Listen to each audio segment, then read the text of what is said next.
शून्य से शिखर तक पुस्तक में जो अध्याय मैंने लिखे हैं, अब मैं चाहता हूं कि आप लोग एक एक अध्याय और उसकी भावना को समझें।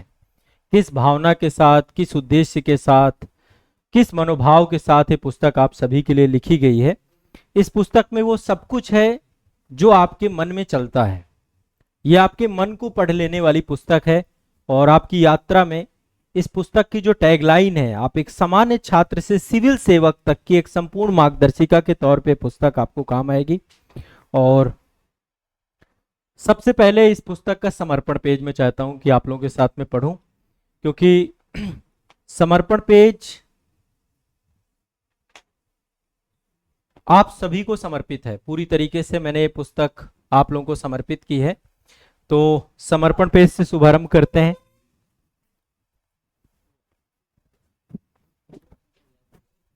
ठीक है, समर्पण पेज में मैंने लिखा है, यह पुस्तक हर उस छात्र को समर्पित है जो अपने भीतर छिपी संभावनाओं को तलाश रहा है, कठिनाइयों के बावजूद सपनों को थामे हुए है, उत्तरों की नहीं दिशा की तलाश में है।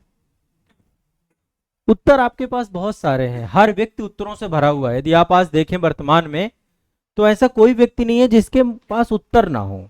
उत्तर सबके पास है, हर व्यक्ति उत्तरों से भरा हुआ है,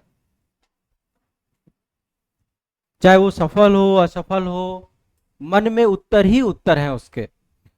तो यहां पे मैंने लिखा है, जो उत्तरों की नहीं दिशा की तलाश में हो। यह पुस्तक उन सभी विद्यार्थियों के लिए है जिन्होंने कभी यह सोचा कि क्या मैं कर पाऊंगा, और फिर अपने मन में उत्तर पाया, हाँ मैं कर सकता हूं। हर उस विद्यार्थी को जो संघर्ष में भी सपनों को थामे रखता है और विश्वास करता है कि शून्य से शिखर तक पहुंचना संभव है। ये आप लोगों के मन के सपने हैं। हर बार गिरते हो फिर उठते हो, गिरते हो फिर उठते हो। इस पुस्तक का सार इसी एक पेज में आपका समाहित है। और इसके बाद इस पुस्तक की प्रस्तावना चालू हो जाती है, जिस प्रस्तावना में 62 चैप्टर और कुछ विशेष बातें हैं। सबसे पहले मैंने अपने बारे में लिखा है। ये बहुत जरूरी होता है कि आप जब पुस्तक पढ़ रहे होते हैं तो जो लेखक हैं, जो राइटर हैं, आमतौर पे जो छात्र मेरे से पढ़ रहे हैं वो तो मेरे बारे में जानते ही हैं। और यहाँ पे मैंने अपने बारे में, मेरा शिक्षण अनुभव, मेरा उद्देश्य क्या है, ऑब्जेक्टिव क्या है, काफी बातें मैंने यहाँ पे बताई। बहुत गहराई से नहीं, लेकिन जितनी जरूरी थी वो सारी बातें मैंने यहाँ पे लिखा है। पहला अध्याय आपका यही रहेगा, मैं चाहता हूं इसे पढ़िएगा। इसी का एक हिस्सा है, रणनीति ही निर्णायक है। मैंने जितने भी वर्कशॉप सेशन लिए हैं, जितनी भी क्लासेस ली हैं, जितने भी सेशन लिए हैं, वहां पे ये सबसे महत्व रहा है। हमेशा मैंने स्ट्रेटजी को ही सबसे महत्व प्रदान किया है। तो ये सेशन में भी आपको बहुत सारी चीजें मिलेंगी कि आपके पास स्ट्रेटजी क्यों होनी चाहिए, और ये बुक का भी एक पार्ट है। तो रणनीति ही निर्णायक है, एक टैगलाइन, इसको मैंने लिखा है। सिविल सेवा परीक्षा की तैयारी की वर्तमान चुनौतियां। आप आईएएस की तैयारी कर रहे हैं और इसमें बहुत सारे चैलेंजेस जो वर्तमान में हैं, कंटेंट बहुत ज्यादा है, एक सही डायरेक्शन नहीं है, बच्चा भटक गया है, एक मन में भ्रम बैठा हुआ है, Hindi medium versus English medium, ये सब बातों को इस चैप्टर में मैंने पूरा लिखा है। यह पुस्तक क्यों विशेष है, तैयारी में मार्गदर्शक की भूमिका क्यों जरूरी है, क्यों एक मेंटर चाहिए आपकी लाइफ में, क्यों आपको मेंटरशिप चाहिए, क्यों आपको तैयारी में एक मेंटर चाहिए होता है, ये भी आपको यहाँ पे मैंने स्पष्ट किया। कई बार लगता है ना कि बस सेल्फ स्टडी से हो जाएंगी चीजें, लेकिन सेल्फ स्टडी से कई बार समय ज्यादा लग जाता है, समय साध्य हो जाती हैं चीजें। और यहाँ पे एक टैगलाइन मैंने हर बुक में डाली है वैसे, कि हर छात्र मेरे लिए एक जिम्मेदारी है, और ये संख्या नहीं है, एक रिस्पॉन्सिबिलिटी है, और एक रिस्पॉन्सिबिलिटी रहती है हर व्यक्ति के लिए। ये एक रिस्पॉन्सिबिलिटी के रूप में आप इसको देख सकते हैं, ठीक है। इसके बाद यहां से आपके बुक स्टार्ट हो जाती है। अब यहां पे आप ढूंढने की कोशिश करिएगा कि कौन सा चैप्टर आपके लिए है। पहला जो मैंने खंड लिखा है इस पुस्तक का, कि परीक्षा के बारे में है। सिविल सेवा परीक्षा क्या है, परीक्षा का उद्देश्य क्या है, सेवा की प्रकृति क्या है, यूपीएससी और स्टेट पीसीएस में क्या अंतर है, परीक्षा की संरचना कैसी है, सिविल सेवा की प्रेरणा, क्यों बनना चाहते हैं आईएएस पीसीएस, इसके पीछे का क्या गोल होगा। ये प्रश्न बहुत सारे लोगों का अधूरा होता है, इसका उत्तर लोगों का स्पष्ट नहीं होता है, काफी क्लियरिटी आपको मिलेगी। बहुत सारे लोग जॉब छोड़ करके तैयारी करना चाहते हैं, मैं ऑलरेडी कुछ कर रहा हूं, और जॉब छोड़ करके क्या तैयारी करूं, ये प्रश्न बहुत सारे बच्चों का रहता है। तो ड्रॉप आउट या जॉब छोड़कर तैयारी करने का सही निर्णय कैसे ले, इस दुविधा का समाधान। इसके बाद यहां से आपकी स्टार्टिंग होती है समय आधारित, और समय और स्थिति के हिसाब से यहां से आपके जो है एक तरीके से कोर चैप्टर चालू होते हैं। पहला इंट्रोडक्टरी खंड है जहां पे एग्जाम के बारे में मैंने बताया है जनरली जो जरूरी था। यहां से 12वीं के बाद तैयारी कैसे प्रारंभ करें, बच्चे की यहीं से जैसे 12th होता है, आप याद करिए जब आप 12वीं में थे आपको पता ही नहीं था कि आपको क्या करना है, आपको कोई बताने वाला भी नहीं था, ये पुस्तक आपको बताएगी। 12वीं के बाद तैयारी कैसे प्रारंभ करें, मैंने इसको बहुत बढ़िया तरीके से एक एक चैप्टर वाइज इसमें लिखा है, और इसमें लगभग कैरियर ऑप्शन भी मैंने ऐड किए हैं, हर तरीके के कैरियर ऑप्शन ऐड किए हैं। 7.5 नंबर जो इसका है उसमें सारे कैरियर ऑप्शन है। स्नातक के साथ तैयारी कैसे करें, स्नातक के बाद तैयारी कैसे करें, ये तीनों अलग अलग चरण है आपके। किसी का ग्रेजुएशन चल रहा है, किसी का ग्रेजुएशन पूरा हो चुका है। तैयारी से पहले जब आप तैयारी करना शुरू करते हैं तो क्या आप इस तैयारी के योग्य हैं? शून्य से शिखर तक की यात्रा में कई बार क्या होता है, भ्रम की स्थिति में होते हैं, अपनी क्षमताओं को नहीं आंकते हैं, तैयारी करने निकल पड़ते हैं और बहुत बाद में 4-5 साल बाद पता चलता है कि शायद मैं इसके योग्य ही नहीं था। मेरे अंदर ये, मैं नहीं कह रहा हूं कि क्षमता का अभाव होता है किसी बच्चे में, मैं कभी नहीं मानता और न मैं मानने को तैयार हूं, क्योंकि मैंने ऐसे ऐसे बच्चों को चयनित होते हुए देखा है जिनकी पृष्ठभूमि ऐसी थी जो आप सोचेंगे आपसे तो बहुत ही बुरी स्थिति के बच्चे, वो भी सिलेक्ट है। बहुत सारे उदाहरण ऐसे हैं, लेकिन फिर भी ये चैप्टर बहुत काम कर। तैयारी से पहले आत्म मूल्यांकन, लक्ष्य निर्धारण और मानसिक तैयारी, मेंटली अपने आप को आपको प्रिपेयर करना है। स्टडी प्लान, समय प्रबंधन की कला, कैसे टाइम मैनेजमेंट करते हैं, मैंने यहाँ पे एक शेड्यूल भी डाला है। जो शेड्यूल डाला है वो एक लकीर का फकीर नहीं बनना है, आप उसको हिसाब से अपने शेड्यूल को कस्टमाइज करिए। मैंने पूरी एक प्रॉपर दिनचर्या, 3 जगह दिनचर्या डाली है ताकि बच्चे को एक आइडिया लगे, और हर कार्य करने के पीछे गोल क्या है। आप यदि 6 बजे जग रहे हो, रात को 11 बजे सो रहे हो, तो उस सोने से क्या होगा, उसका क्या, उसके पीछे का कारण क्या है, उस वो ज्यादा मोटिवेट करता है। हम काम तो करते हैं लेकिन पीछे का कारण ही नहीं पता है। जब तक पीछे का कारण नहीं पता होगा आप उस काम को पूरे मनोभाव से, मनोवेग से नहीं कर पाओगे। तो मैंने दिनचर्या में भी जो लिस्ट बनाई उसमें उसके पीछे का रीजन भी बताया कि अच्छा इतने बजे ये काम करोगे तो क्या बेनिफिट मिलेंगे आपको, तो आप लोग उसको भी एक बार देखिएगा।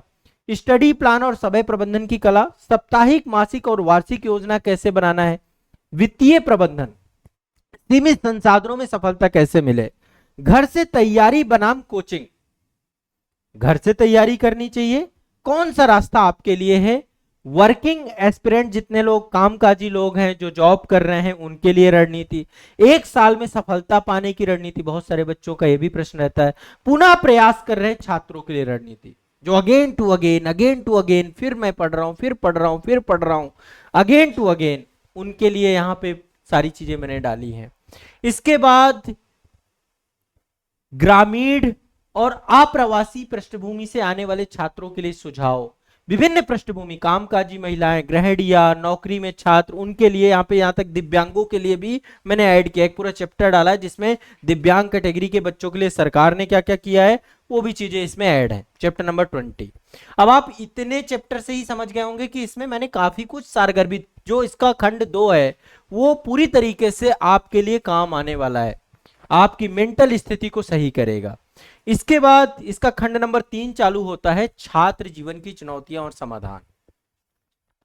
छात्र जीवन की मनोवैज्ञानिक चुनौतियां क्या क्या है, किस तरीके से आप एक तनाव का जीवन जीते हो, क्या प्रेशर होता है। मैं चाहता हूं कि थोड़ा सा इस चैप्टर को मैं खोलता हूं, ठीक है। चैप्टर नंबर 21 है, आप लोग भी ओपन करिए चैप्टर नंबर 21 इस बुक का। इसमें लिखा हुआ है 21.1 ओपन करिएगा।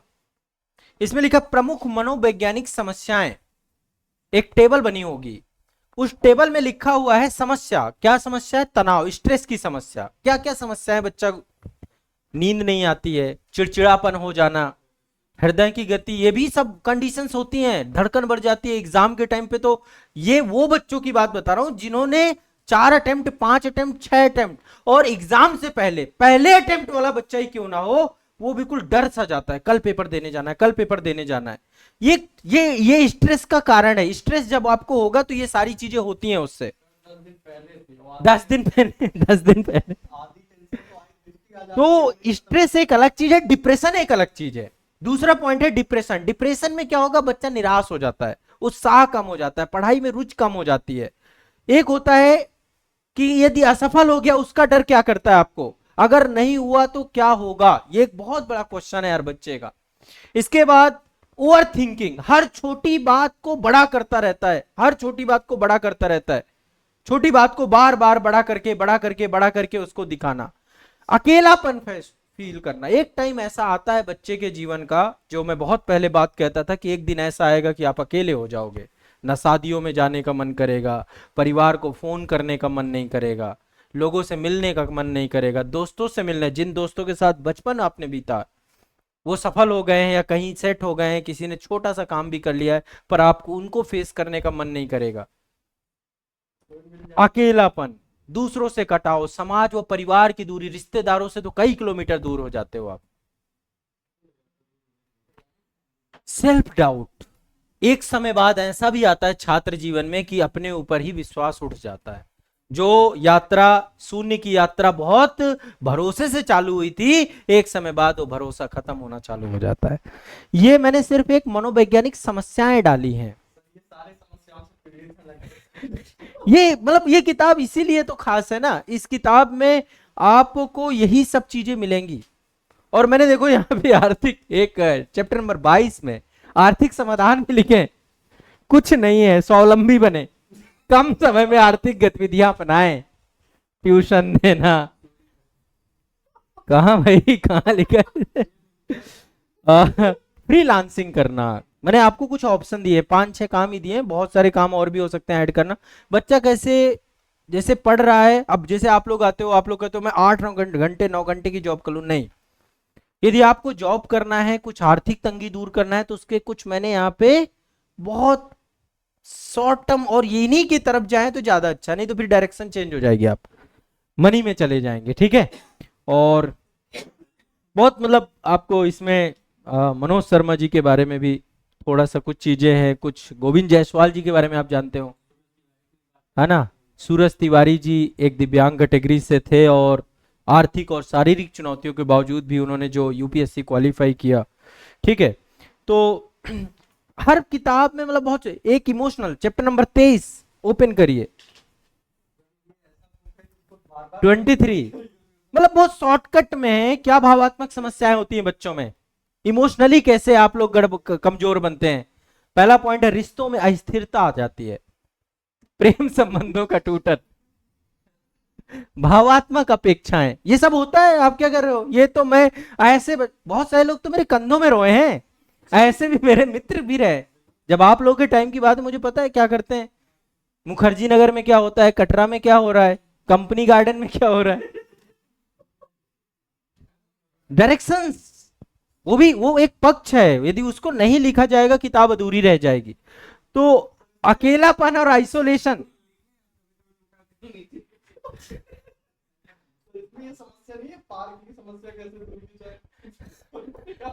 नहीं वो सब अकेलापन और आइसोलेशन, परिवार और दोस्तों से दूर रहकर पढ़ाई, अवसादग्रस्त विचार आते हैं, सब बेकार है, कोई मतलब का नहीं है है ना। इमोशनल, बच्चे बार बार प्रयास और ठोस परिणाम नहीं, किसी की अपेक्षा को पूरा ना कर पाना, एक दबाव। मैं आपको बताऊं, बहुत सारे बच्चे मेरे को जब कमेंट करते हैं, सर जब सिलेक्ट हो जाऊंगा तब मिलने आऊंगा, मुझे बहुत गुस्सा आती है।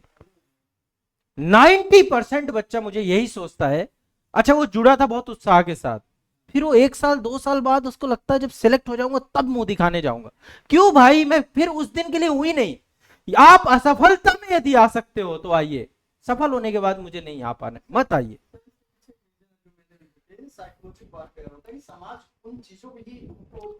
प्रेषित कर रहा है, हाँ, शून्य को कोई भी स्वीकार नहीं रहा, तब शिखर को स्वीकार रहे। हाँ हाँ हाँ, तो वो चीज मैं चाहता हूं कि दूर होनी चाहिए। और एक चैप्टर जो अभी मैंने लिखा, जब ये किताब प्रिंट हो गई, शून्य और शिखर दोनों ही जरूरी हैं, शून्यता की ओर और शिखर की ओर। वो मतलब मैंने लिखा है कि जीवन में जब शिखर पहुंचना तो शून्यता को याद रखना। वो चैप्टर अगले एडिशन में लाऊंगा मैं, बट उसको भी मैंने अभी लिख रहा हूं उसमें। कैसे ग्राउंड में जमीनी स्तर पे जैसे एक होता है ना बच्चे का कि हम जमीन से हट जाते हैं, तो उस पे बाद में बात है, इसमें है, लेकिन इसमें सारी चीजें वैसे भी सम्मिलित हैं। तो आप एक एक चैप्टर देखोगे तो एक आपको लगेगा कि जैसे यूपीएससी का पेपर लिखा जाता है 150 शब्दों में, 200 शब्दों में, 250 शब्दों में, पॉइंट वाइज कीवर्ड, है ना, एक होता है ना कीवर्ड में लिखना। मैं आप लोगों को ये बोलता हूं, मैंने इस किताब को उस तरीके से पैराग्राफों को कीवर्ड में करना, तब इतना लंबा टाइम लगा। ऐसे ही मेरी बुक आएंगी, ये जो पीछे इतनी किताबें हैं, ये किताब कीवर्ड में है। पैराग्राफ तो है, ऐसा नहीं कि पैराग्राफ नहीं है, लेकिन हर चीज के बस मैं चाहता हूं आप जाओ एग्जाम हॉल पे बस लिख के चले आओ, आपके पास पॉइंट होने चाहिए। जब ये किताबें आएंगी तो शायद ऐसी किताबें आपको, क्योंकि उस किताब में बहुत कुछ है, एक एक सब्जेक्ट को 10-10 बार पढ़ाने का अनुभव है, एक एक विषय को इस तरीके से मैंने उसमें किया, और सब कंप्लीट सारगर वेद। तो ये किताब में भी आप देखिए, छात्र जीवन को मनोवैज्ञानिक, आर्थिक, भावात्मक, मोटिवेशनल, सेल्फ कॉन्फिडेंस कैसे बना के रखे, चैप्टर नंबर 24। मोटिवेशन क्यों टूटता है, 24 खोलिए एक बार। क्यों हमारा मोटिवेशन टूटता है, कारण क्या है, लगातार फेलियर। जब आप लगातार फेल होगे, फिर आपको कितना भी कोई मोटिवेट करे, आप मोटिवेशन टूट जाए, क्योंकि भरोसा ही नहीं हो पा रहा। मोटिवेशन मतलब अपने आप पे भरोसा नहीं हो पा रहा, क्या मैं कर पाऊंगा। दूसरा, दूसरों से तुलना। दूसरों से तुलना आपके माँ बाप बचपन से करना चालू करते हैं, पड़ोसी तो ये हो गया, पड़ोसी तो वो हो गया, हाँ उसका ये हो गया, चाचा का लड़का, फूफा का लड़का, ताऊ का लड़का, मामा का लड़का। अच्छी चीजों से ही करते हैं, नो डाउट।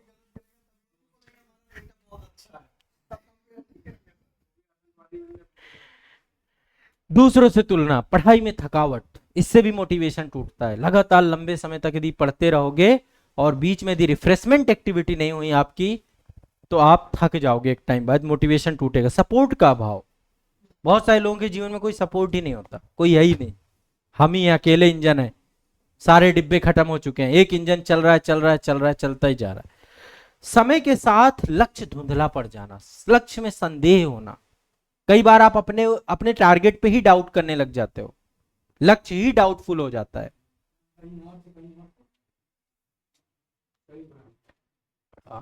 कहीं और थे, कहीं और पहुंच गए, क्या बात बोल दी, कहीं और के लिए चले थे और कहीं और पहुंच गए, होता है ना। सोचा ही नहीं था कि यहां के लिए निकले थे, क्या ये यात्रा थी क्या हमारी। बहुत गहरी बात है ये सब, मतलब आप देखिए, अब इसमें देखिए सेल्फ कॉन्फिडेंस कैसे बढ़ाएं, 24.3, सेल्फ कॉन्फिडेंस कैसे बढ़ाएं, सेल्फ टॉक में बदलें। सब खुद के लिए लिखा है, कोई जरूरत नहीं किसी से बात, किसी को कोई मोटिवेशनल किसी के पास नहीं जाना, आप खुद हो अपने निर्माता। इसका चैप्टर नंबर 61 पढ़ोगे, आपको बिल्कुल पूरी तरीके से बदल देगा। अभी मत खोल लेना, 61 में भी आएंगे, चल रहे क्रम क्रम से। सेल्फ टॉक में बदलें, कंपैरिजन, खुद से स्पर्धा करें, खुद को महत्व दें, सेल्फ ऑडिट करें, खुद को क्षमा करें और आगे बढ़ें। योग मोटिवेशन, जो कहते कहते हरी घास में टहलो, यहां करो, ऐसे करो, सुबह टहलो, ये कर लो, ये भी डाला मैंने, योग मेडिटेशन और संयम रखें। बहुत 5 पॉइंट में मैंने कंसाइज कर दिया। यदि पांचों में से कुछ भी आप करना चालू करोगे, आप में एक परिवर्तन देखने को मिलेगा।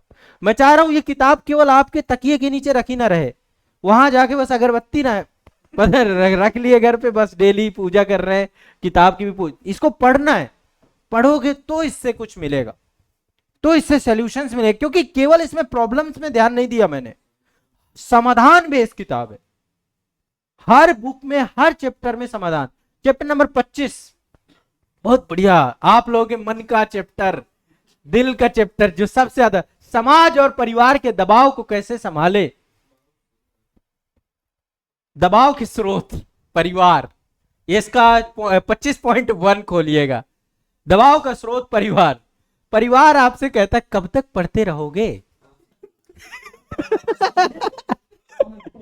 मानसिक थकावट आती है उससे, मेंटली आपको लगता है यार क्या जवाब दूं इनको, पिताजी फोन कर, और बेटा कब आ रहा है रिजल्ट?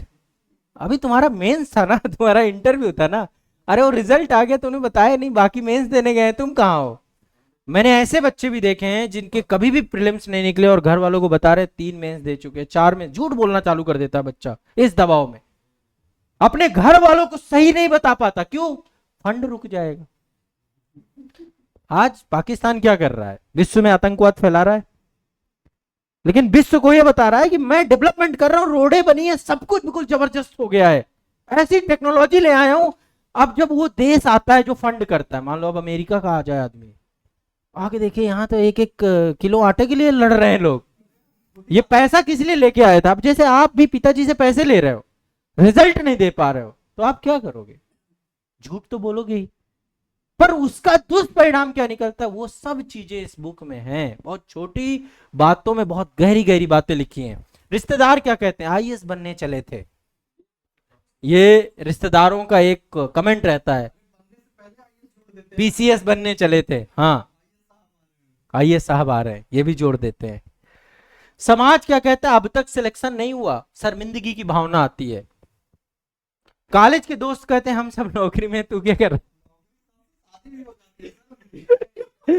और आर्थिक दबाव, घर चलाने का दायित्व। एक समय ऐसा आएगा, जब मैंने बताया इस चीज पे कई बार डिस्कशन हुआ है, कि एक टाइम ऐसा आएगा कि केवल और केवल बैचलर लाइफ नहीं रहेगी, शादी होगी, परिवार में 4 लोग बढ़ेंगे, कल के दिन आपकी मैडम आएंगी या हस्बैंड आएंगे जीवन में, फिर इसके बाद आपकी टेंशन नहीं शुरू।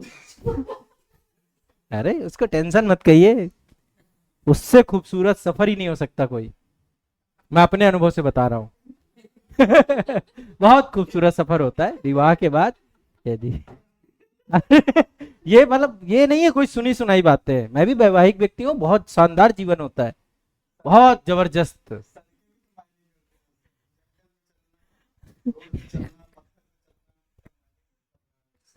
ये हवाई सफर है, इसमें कोई सड़क नहीं है।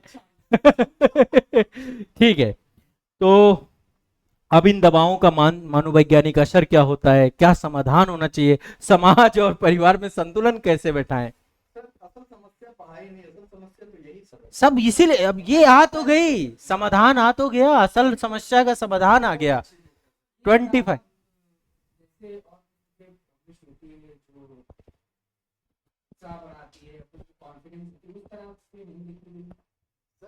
सब कुछ मिलेगा। अभी चैप्टर नंबर 25 पे पहुंचे, अभी पढ़ ली कंप्लीट स्कैन, विवेकानंद तो नहीं, फोटोजेनिक तो नहीं पढ़ ली,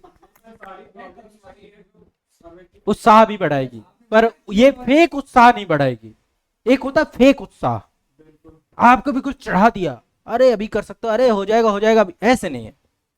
पहले सोल्यूशन समझेंगे, उस सोल्यूशन का इंपैक्ट क्या होगा उसे समझेंगे, और फिर समाधान पे आएंगे। जैसे देखिए चैप्टर नंबर 25 में ही आप आगे देखोगे समाधान है, समाधान लिखा हुआ है 25.3 पे, ये खोलिए, इसमें लिखा हुआ है अपने निर्णय के पीछे की स्पष्टता रखें, क्लियरिटी ऑफ पर्पस।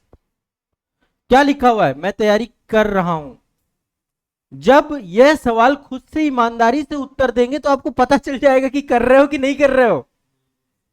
ये बहुत बड़ी सच्चाई है। कर रहे हो आप तैयारी, झूठ बोल रहे हो आप। 2 पेज पढ़ने में आपको हालत खराब हो जा रही है, 2 पेज बाद रील चाहिए आपको, 2 पेज के बाद मोबाइल। मैं ऐसे लोगों को देखता हूं, इस समय तो यही ऑब्जर्वेशन में लगा हूं, क्योंकि मैं एक बुक लिख रहा हूं समय प्रबंधन पे। मैं इस समय कहीं भी जाता हूं, कहीं भी रेस्टोरेंट पे जा रहा हूं, मोबाइल चल रहे हैं लोगों, मैं तो अब तो घूम फिर के ऐसे करके देख भी लेते क्या चल रहा है उसके अंदर। शायद कोई बहुत अच्छी बात हो। गाड़ी चल रही है, गाड़ी बैठे हुए एक ऐसे कार का स्टीयरिंग पकड़ रखा, नीचे फोन रखे, वो भी चल। एक बार मैं रोका एक व्यक्ति को, मैंने कहा क्या कर रहे हो भाई, खुद भी जाओगे किसी और को ले जाओगे, ऐसे मत करो। इतने पागलपन हो चुका है लोगों का, खाना खा रहे हैं ऐसे चल रहा है। बच्चों, मैं बच्चों के साथ इस समय बहुत टाइम व्यतीत किया, बैठता हूं उनको देखता हूं, बेटा क्या देखते हो, उनके व्यूज देखे जो वो बच्चे वीडियो देखते हैं, करोड़ों अरबों खरबों में व्यूज है, गिन नहीं पाओगे। छोटा बच्चा, वो 2 साल का बच्चा पागल पड़ा है, अरे मेरा मार दूंगा, ये कर दूंगा, ऐसे ऐसे बच्चे मैंने देखे। 2 साल के बच्चे, हाँ समझ है, लेकिन उसे कुछ एक ऐसी चीज चाहिए जिसके प्रति वो पागल हो चुका है, वो कुछ भी कर सकता है उस मोमेंटम में। तो अभी मतलब आप सोच नहीं सकते कि लोगों की हालात क्या हो चुके हैं, लोग कहां जा चुके हैं, हम भी उनमें से एक हैं। आप लोगों में एक तरफ किताब खुली है। अब हमारे संस्था में एक पर्सन आए हुए थे, मैं नाम नहीं लूंगा। हाँ, लाइब्रेरी थी वहां पे, जब संस्था आपकी वहां पे थी गाजियाबाद में, वहां पे लाइब्रेरी थी, लाइब्रेरी में आते थे पढ़ने। और दूसरी तरफ वो डिपार्टमेंट में थे एक, ठीक है। और वो एक तरफ उनका फोन चलता रहता था। मैंने उनको बुलाया एक दो दिन, मैं कैमरे में देखा फोन चल रहा है इधर ऐसे करके, उसमें रील ही चल रही है, दूसरी तरफ अपना पढ़ते थे। मैंने उनको एक बार बुलाया, मैंने कहा आप ये बताइए, आप ऑफिस में काम भी इसी तरीके से करते हैं? लोग अब बिना मोबाइल के कुछ नहीं कर पा रहे हैं। लोगों के दिमाग में कचरा जा रहा है उस रील के नाम पे। अब बताओ उसमें क्या काम की चीज है आपके? आप यदि 2 घंटे भी कंज्यूम कर रहे हो तो क्या सड़न डाल दिया आपने, जिसका जीरो ऑब्जेक्टिव है, जीरो रिजल्टेंट है। कुछ भी आ रहा है और कुछ भी स्क्रॉल किए चले जा रहे हैं। अभी इसमें बहुत डीप रिसर्च में लगा हूं इस चीज में, बहुत लोगों से मिल रहा हूं, डॉक्टर से मिला, मैं 5 डॉक्टर से अभी तक मिल चुका हूं, ताकि वो बताएं कि इसमें क्या क्या चीजें ऐड करनी। ये किताब भी लिखने से पहले बहुत बच्चों से मिला हूं। ये लाखों बच्चों की समस्याएं हैं, हर बच्चे का रिकॉर्ड है मेरे पास, हर व्यक्ति की प्रॉब्लम है। आप ये सोचिएगा, ये ऐसे नहीं लिख दी कि ये ऐसे ही बातें आ गई मन में, विचार आ गए, नहीं, ये अनुभव है। ये आप लोग हो, इस किताब में छपे हुए हो। इसमें कोई भी अनप्रैक्टिकल चीज नहीं है, जो कुछ भी है प्रैक्टिकल है।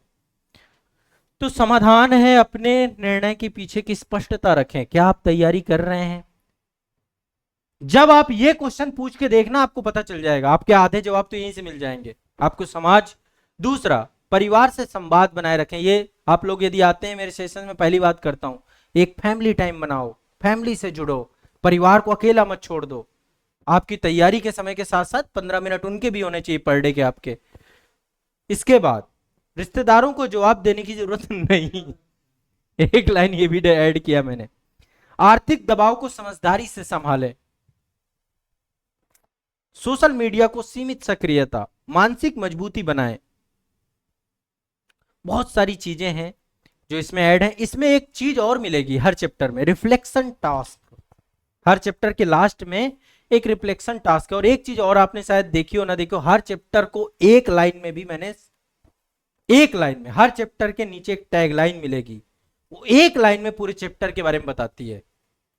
अध्याय 25 का है समाज और परिवार का दबाव कैसे संभाले। इसका टैगलाइन क्या है? जब रास्ता लंबा होता है तो शोर भी बहुत होता है, लेकिन मंजिल पर सिर्फ जीत बोलती है। हर चैप्टर पे आपको एक लाइन में भी क्या लिखना चाहिए वो भी ऐड किया गया। कहीं भी करो जहां आपकी इच्छा हो। अरे भाई, छात्रों का कॉपीराइट है इसमें, स्टूडेंट्स का। आप आगे लिख देना, हाँ ये भी कर सकते हो। अब ये जब बाकी कॉपीराइट पहले ही पेज में लिख दिया है मैंने। हाँ 26 नंबर, अच्छा, व्यापक दृष्टि है आपकी सोच, आपका दृष्टिकोण, आपके पढ़ने का तरीका। हाँ ये बिल्कुल बिल्कुल है, आपकी पर्सनालिटी डेवलप करेगा। 10 साल, 10 ईयर, हर सेशन में कुछ ना कुछ मिलेगा। आपने अभी तक बहुत सेशन देखे मेरे। सब्जेक्ट हमारे लिए बोझ नहीं लगना चाहिए, बल्कि हमारी पर्सनालिटी डेवलपमेंट का कंटेंट लगना चाहिए। ठीक है, तो चैप्टर नंबर 25, इसके बाद विषयवार रणनीति एक चैप्टर डाला गया है। जीएस पेपर की रणनीति क्या हो, ऑप्शनल की क्या हो, एसे एथिक्स की क्या हो, सीसेट की क्या हो, हिंदी इंग्लिश की क्या हो। हाँ 27 में क्या है? ठीक है, क्या दिक्कत है उसमें? बच्चे की एक रहती है क्वेश्चन कि सर ऑप्शनल कैसे चुने। वैसे इन सब पे मैंने बहुत वीडियो बनाए, एक एक टॉपिक पे 10-10 वीडियो मिल जाएंगे मेरे। आपने देखोगे पिछले 6 महीने से मैंने कम वीडियो बनाए, क्योंकि पिछले 6 महीने से मैं सब कुछ एक जगह देने में लगा हुआ था। हाँ, संरचना है और इथिक्स आत्मा की परीक्षा है। अंतःकरण की आवाज, यदि आप इथिक्स मेरे से पढ़े हैं, इथिक्स की क्लास किया है, तो आपने वहां समझा होगा। ये पूरी वही बात है कि इथिक्स आत्मा की परीक्षा, आपकी आप आत्मिक तौर पे कैसे हो वो आपका इथिक्स में पता चलता है। और आप मेंटल लेवल में कैसे हो वो निबंध में पता चलता है। आपका मानसिक पूरा मनोविज्ञान आप निबंध में लिख के आते हो, और ऐसे में आप अपना चरित्र लिख के आते हो, अपनी आत्मा लिख के आते हो। वही उसी उद्देश्य से तो ये सब बनाया गया है? जो बच्चा ये पढ़ के जाएगा ना, वो एक अच्छा सिविल सेवक बनेगा, वो जा करके भ्रष्टाचार नहीं करेगा, अच्छा इंसान बन जाएगा। ठीक है, और एक अच्छा इंसान जब उस पद पे बैठेगा तो बहुत अच्छा करेगा। इसके बाद अध्ययन की तकनीकी और संसाधन प्रबंधन, ये भी जरूरी था। इसमें मैंने कोई बुक लिस्ट और बुक किट वगैरह नहीं डाली है, बस NCERT book, standard book, notes बनाने की विधि, टेस्ट सीरीज, पीवाईक्यू, मॉक का उपयोग कैसे करें, करंट अफेयर्स की रणनीति, न्यूज़पेपर और मैगजीन, टॉपर से सीखे कैसे पढ़ते हैं सफल विद्यार्थी। मैंने पूरी कोशिश ये की है, जनरलाइज आपको बुकें उसमें सब लिखी होंगी, आप देख लीजिएगा। सेल्फ स्टडी का महत्व, क्यों करना चाहिए सेल्फ स्टडी, सिर्फ कोचिंग के भरोसे नहीं बैठना है, सबसे बड़ा हथियार आपका यही है। ये चैप्टर जरूर पढ़िएगा, एक बार खोल ही लेते हैं चैप्टर नंबर 35। सेल्फ स्टडी का, कोचिंग संस्थान केवल एक दिशा दिखा सकते हैं, लेकिन यात्रा आपको स्वयं तय करनी होती है। ठीक है, सत्य बात है ये। कोई भी कोचिंग यदि आकर ये बोलता है कि ये बच्चा मेरे संस्था से सिलेक्ट हुआ है, तो उसको consumer forum of India notice भेज देता है। भेजा है अभी, बहुत लोग फ्रॉड कर रहे हैं इस नाम पे। 20 कोचिंग संस्थानों को क्यों नोटिस भेजा गया? क्योंकि ये जो सिलेक्शन है ना, ये आपकी यात्रा है, ये संस्थानों की यात्रा नहीं है। संस्थान तो बहुतों को असफल भी बना रहे हैं, उसकी जिम्मेदारी क्यों नहीं लेते? शून्य की जिम्मेदारी लेने से क्यों पीछे हटते हैं? शिखर को ही चाहिए, क्यों उन्हें शिखर ही चाहिए? शिखर प्रेरणा देते हैं, मैं बात मानता हूं, लेकिन शून्य के बारे में भी तो सोचिए। शून्य क्या करे, उसके लिए आपने क्या किया? उसको क्यों अधर में छोड़ दिया? हर शिखर को पे दावा ठोकने के लिए पागल हैं सब लोग। एक टॉपर हर कोचिंग संस्थान चिपका रहा है, लेकिन एक फेलियर कोई नहीं चिपका रहा। वो बच्चे की अनुमति से ही चिपका रहा है ना। नहीं चिपका रहा, बच्चे की अनुमति आप कहां से? आप तो बस ये है कि चलो मैं आ जाऊंगा, मेरी फोटो लग जाएगी, हो जाएगी, बच्चे कोई अनुमति नहीं होती। वो तो मतलब एक अलग चीज है, वो मैं नहीं जाना चाह रहा, मुझे बचाओ उससे। क्योंकि जब मैं वो आज तक भगवान ने बस गंगा, मैं हमेशा कान पकड़ के उसे उठक बैठा क्या। लेकिन बच्चा भी जैसे उसकी फोटो किसी कई आईपीसीएस में वही कई कोचिंगों में एक ही बच्चे की। हाँ, तो वो सब अनएथिकल प्रैक्टिस में आता है, अनएथिकल प्रैक्टिस है। ठीक है, आगे चलते हैं। सेल्फ स्टडी वाला चैप्टर मैंने कहा था खोलिएगा। सेल्फ स्टडी क्यों जरूरी है, क्यों पढ़ करना चाहिए सेल्फ स्टडी? व्यक्तिगत गति बनती है आपकी, एक ग्रहण शक्ति बनती है। हर बात बच्चे की अलग अलग ग्रहण, मैं क्लास में यहाँ पे पढ़ा रहा हूँ, लेकिन आपकी कैप्चर पावर देखिए। एक अच्छा शिक्षक वो है जो हर बच्चे की गति को समेकित करके एक सामान्य गति बनाए, जिससे हर बच्चा ऑब्जर्व करे उस गति को। समझ रहे हो मेरी बात को, मैं क्या कहना चाह रहा हूं? एक अच्छा शिक्षक वो है जो क्लास में हर एक टॉपर भी बैठता है क्लास में, एक सामान्य बच्चा भी बैठता है जो कभी बहुत अच्छा नहीं रहा। तो अच्छा शिक्षक वो है जो सभी को अलाइन करे और एक ऐसी गति बनाए जिसको सब कैप्चर कर ले। टॉपर को ये फील ना हो कि मेरा मामला ढीला चल रहा है, और उसको ये महसूस ना हो कि बहुत तेज चल रहा है। तो जब आप सेल्फ स्टडी करते हो तो आपकी अपनी ग्रहण शक्ति का स्तर आपके अनुसार चलता है, आपकी कैप्चर पावर अलग अलग है। ठीक है, व्यक्तिगत गति, समय का पूर्ण नियंत्रण, गहराई से पढ़ाई, रिवीजन की स्वतंत्रता, आत्म अनुशासन का निर्माण। ठीक है, ये सारी चीजें मिलती हैं। सेल्फ स्टडी कैसे करें, क्या व्यवहारिक ढांचा होना चाहिए, सिलेबस को आधार बनाएं, डेली वीकली मंथली टारगेट बनाएं, माइक्रो नोट्स बनाएं, इसी को मास्टर नोट्स कह सकते हैं, माइक्रो नोट्स कह सकते हैं, टेस्ट सीरीज आंसर राइटिंग से जोड़ें। ये सब सिखाता हूं मैं क्लास में, मेरे हर सेशन का यही सार होता है। पीवाईक्यू लेके चलो, टेस्ट टू टेक्स्ट करो, ये सब बातें इसी में। फिर सेल्फ स्टडी बनाम कोचिंग,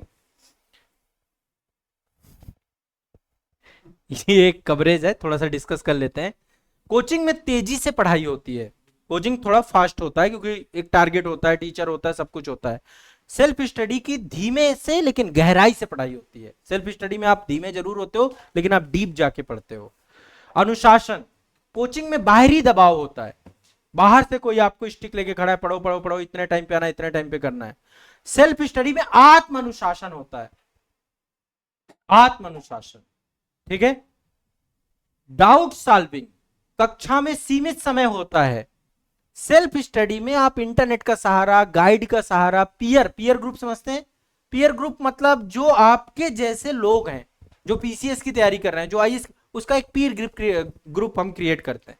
तो अपने ग्रुप स्टडी होती है, सब कुछ होता है। तो सेल्फ स्टडी, लचीलापन कम होता है कोचिंग में, सेल्फ स्टडी में अधिक होता है, लागत कोचिंग में ज्यादा होती है। हर चीज यहाँ पे एक छोटी मोटी बातें, हर बात लिख दी है। सेल्फ स्टडी के लिए आवश्यक कौशल क्या होना चाहिए, टाइम मैनेजमेंट कैसा होना चाहिए, मानसिक तैयारी कैसा होना चाहिए। बहुत कम शब्दों में हर चैप्टर आप देखोगे 2 से 3 या 4 चैप्टर, इतना गया है, ठीक है। तो कोचिंग कहां पे? Digital detox, chapter number 36, digital detox और डिजिटल संसाधनों का संतुलन। डिजिटल डिटॉक्स समझते हैं? YouTube, Telegram, Instagram.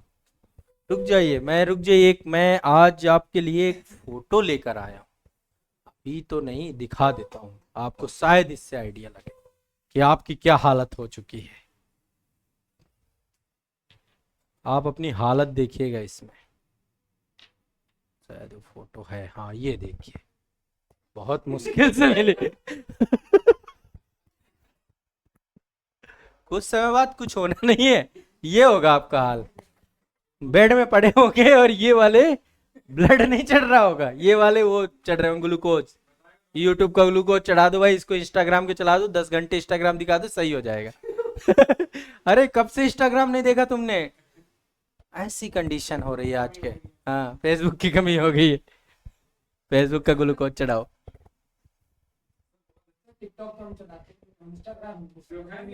आप महापुरुष हैं, सामान्य बच्चों की श्रेणी में नहीं आती, ये बच्चे हर सामान्य बच्चे के लिए लिखे गए। जो नहीं चला रहे, कुछ तो चला रहे हैं इनमें से, किसी के ट्रैप में नहीं है, तो सुरक्षित हैं आप अपने आप को बचा के रखिए। ये सब चीजें समय भी खराब करती हैं, बहुत ज्यादा भी खराब करती हैं। यूट्यूब जब तक रील नहीं था तब तक बहुत अच्छा प्लेटफॉर्म था। रील आने के बाद उसमें जो बड़ा कंटेंट है, 10 घंटे 12 घंटे 15 घंटे के सेशन, जो में पढ़ाई है, स्टडी है 2 घंटे की, आप सबको 30 सेकंड में जानना है। ऐसा कौन सा ज्ञान है वो 30 सेकंड में कैसे बताए कोई आकर के आपको? 2 घंटे 3 घंटे वाले अब बच्चे कम बचे हैं। तो डिजिटल डिटॉक्स कैसे, डिजिटल संसाधनों का आप तैयारी का सबसे बड़ा शत्रु। आप लोगों को याद हो जब भी मैं मेंटरशिप क्लास ले रहा था, उसमें मैंने 3 चीजें बताई थी, उनमें से एक चीज यही है, ठीक है। हाँ, मोबाइल और इंटरनेट तब तक सहायक है जब तक वो आपके लक्ष्य के सेवक है, मालिक नहीं, ठीक है, और सबके मालिक। इसके बाद अगला है, हाँ हम अपने उसमें आ जाते हैं कंटेंट में, कौन सी? हाँ, अब आ जाते हैं, अगला है मेंटरशिप, पीर ग्रुप और गाइडेंस का महत्व। ये जरूर 37 भी अच्छा है, इसमें आपको एक मेंटर क्यों होना चाहिए, मार्गदर्शक क्या क्या भूमिका निभाता है। एक मार्गदर्शक जब तक आपके जीवन में नहीं होगा, मेंटर वह व्यक्ति है जो सफर को पहले तय कर चुका होता है, जो आपके लक्ष्य की प्रकृति को भली भांति जानता है। इसीलिए कहते हैं गुरु बिन, है ना, ज्ञान नहीं। गुरु होना बहुत जरूरी है। सिविल सेवा की तैयारी भले ही एक एकांत की यात्रा हो, लेकिन सही मार्गदर्शक और संगत से यह मार्ग सुगम हो सकता है। यदि अच्छी आपने एक एनवायरनमेंट क्रिएट कर लिया, तो मेंटर क्या भूमिका, एक मेंटर मार्गदर्शक के तौर पे होती है, प्रेरणा के तौर पे होती है, फीडबैक भी देता है, और छात्र जब भ्रमित होता है तो सही डायरेक्शन देने का काम मेंटर करता है। आपके समय और प्रयास को कम कर सकता है और सफलता को आपके पास ला सकता है, ठीक है। एक अध्ययन साथी, पीर ग्रुप का मतलब है अध्ययन साथी। अच्छा अध्ययन साथी यदि आपके जीवन में आपको मिल जाए तो हेल्दी डिस्कशन होता है, डेली टारगेट शेयरिंग होती है, म्यूचुअल फीडबैक होता है, डाउट रेजोल्यूशन होता है, यहीं तक सीमित रहे तब, ठीक है, अन्यथा सब गड़बड़ हो जाता है। तो यहाँ पे सारी चीज, रिफ्लेक्शन टास्क भी मैंने दिया है, हर एक चैप्टर का रिफ्लेक्शन टास्क को आप जरूर पूरा करना जब ये बुक पढ़ना, कि इसमें कैसे आपको मतलब हर चीज जैसे बोला गया है ना, अपने आसपास देखें क्या आपके पास ऐसा मेंटर या ग्रुप है, यदि नहीं है तो आप इसे खोजना और निर्माण में दिशा में सक्रिय हैं, या मतलब आपके पास होना चाहिए। और बहुत लिमिटेड रखिएगा, ऐसा नहीं कि 10 ग्रुपों से जुड़ गए, 15 ग्रुपों से, फिर आपको बेकार है, आपके काम का नहीं। एक बहुत है आपको सफल कराने के लिए, 10 में भटकोगे तो भटकते रह जाओगे। अगला देखो, अब सारे याद कैसे रखें, ये बहुत बड़ा क्वेश्चन है, इसमें मैंने मल्टीपल सेशन लिए हैं। अगेन मैंने इसमें बुक में भी लिखा है बहुत अच्छे से मेमोरी टेक्निक के बारे में, है ना, और एक बार देख लीजिएगा। इसमें मल्टीपल जो है मैंने स्टेप बाय स्टेप कैसे याददाश्त काम करती है, याद कैसे रखना है, बहुत कम टाइम पे बढ़िया बताया। Mind map, flow chart, short notes, memory technique, है ना, कैसे रिवीजन करना है। मैंने मेरा एक फार्मूला आपको याद हो, SRRR फार्मूला भी ऐड किया मैंने, पहला रिवीजन, दूसरा रिवीजन, तीसरा रिवीजन, चौथा रिवीजन, विशेष, ये सारी चीजें यहाँ पे मैंने ऐड की है। SRRR फार्मूला भी इसमें मिलेगा। अनुभव से सीखें, क्या ना करें, एक बार पढ़कर छोड़ देना, ये बिल्कुल मत करें। कभी भी कोई भी चीज एक बार पढ़ के छोड़ देते हो फिर चली जाती है।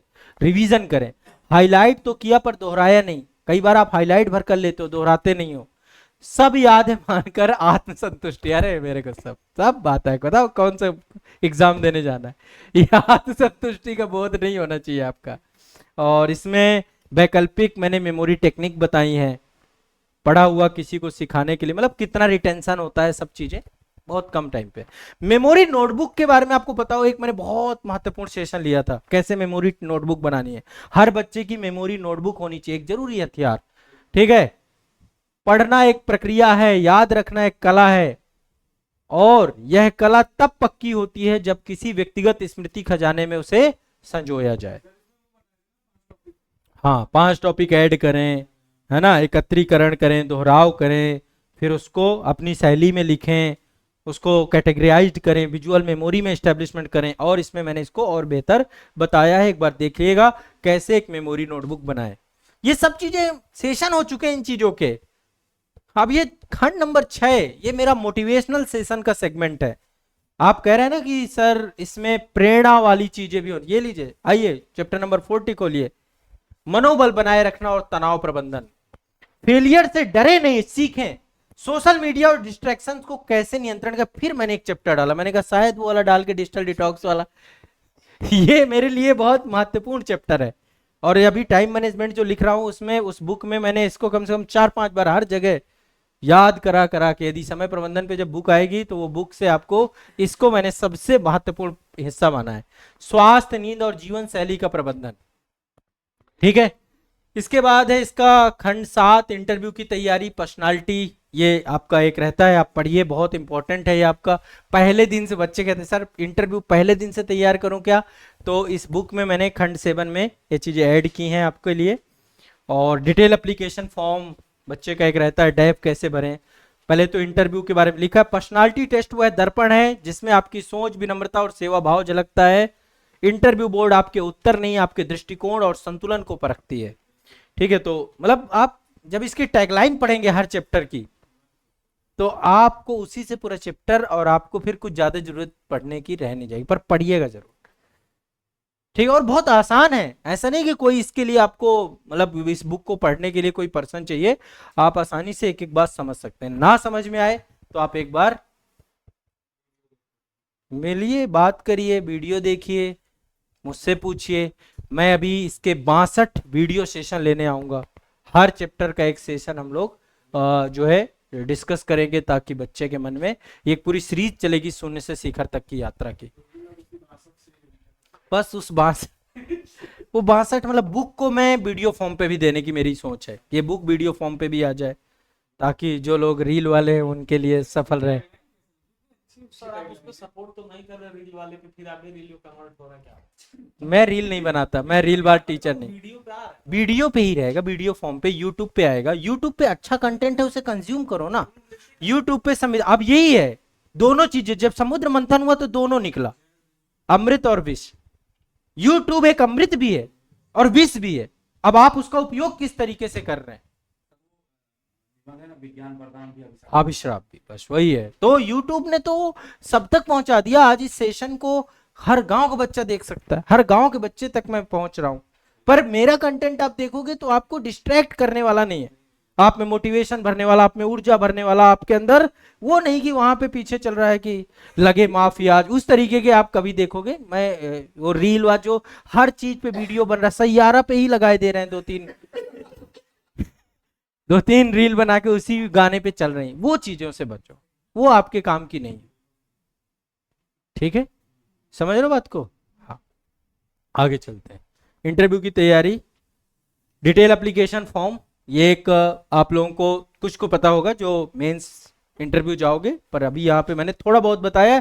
इंटरव्यू पे, साक्षात्कार पे अलग से मैं काम करूंगा। एक बुक मैंने प्लान किया है पर्सनालिटी डेवलपमेंट की, व्यक्तित्व पर, उसमें interpersonal skill, communication skill, body language कैसी होनी चाहिए, कैसे हमें बात करना सीखना है, और उसी में पूरा साक्षात्कार इंटरव्यू, जब आपका प्रीलिम्स मेंस दोनों क्वालिफाई, वो किताब आपके हाथ में जाइए इंटरव्यू का सब कुछ। उसमें मैं क्वेश्चन भी डालूंगा, 100 क्वेश्चन की बोर्ड आपसे ये क्वेश्चन पक्का पूछेगा, इस टाइप के क्वेश्चन का आंसर कैसे दें, आपके हॉबी को कैसे डेवलप करें, वो सब चीजें, वो एक अलग ही किताब आएगी साक्षात्कार की, पर्सनालिटी डेवलपमेंट के नाम से आएगी, व्यक्तित्व निर्माण उस किताब का टाइटल है। मैं बताए दे रहा हूँ, बहुत सारी बातें हैं जो मैं आपको, जिन पे मैं काम कर रहा हूँ। समय प्रबंधन पे जैसे मैंने आपको बताया बुक आएगी, समय प्रबंधन की बुक हर व्यक्ति के लिए लिखा है, एक छोटे बच्चे से लेकर एक वृद्ध तक के लिए, बुढ़ापे में क्या करें।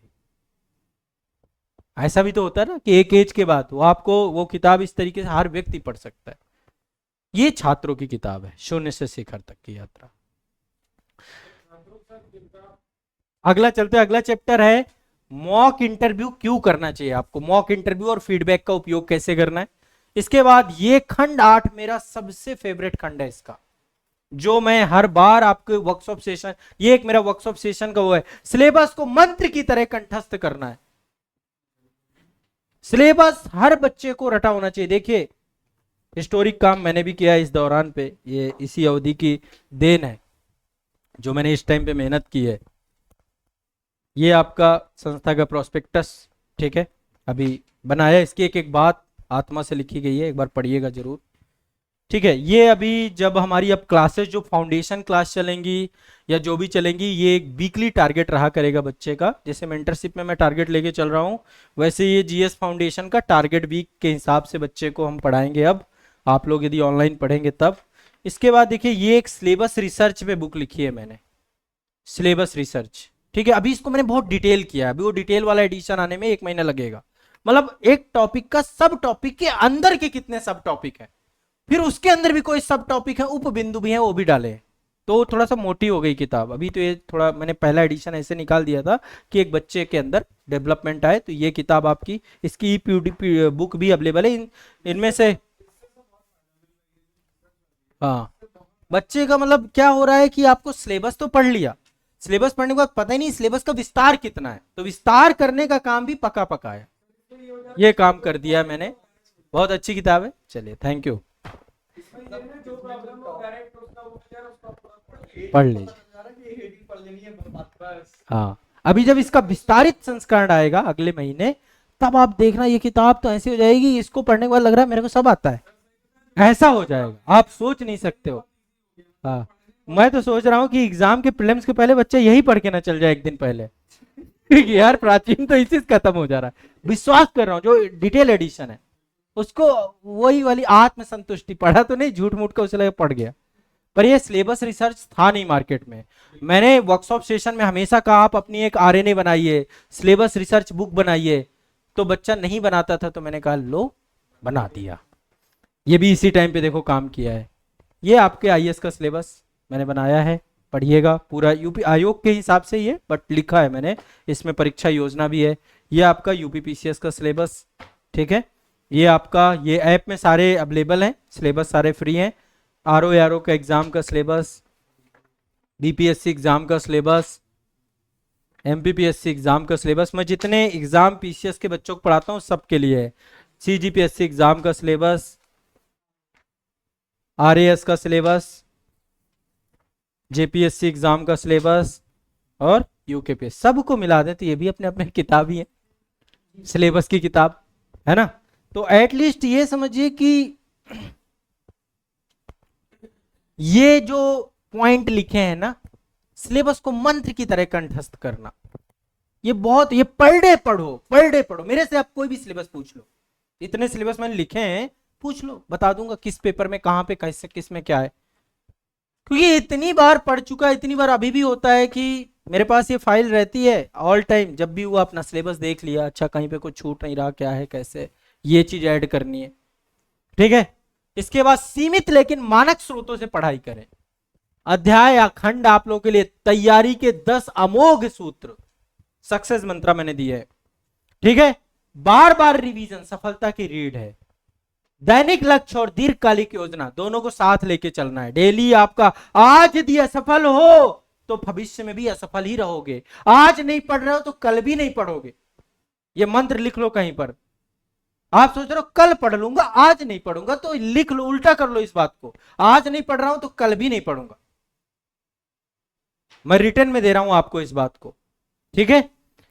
इसके बाद आपका बार बार रिवीजन सफलता की रीढ़, दैनिक लक्ष्य और दीर्घकालिक योजना, उत्तल मेंस आंसर राइटिंग, इस पे एक अलग बुक है, लिखना सीखें।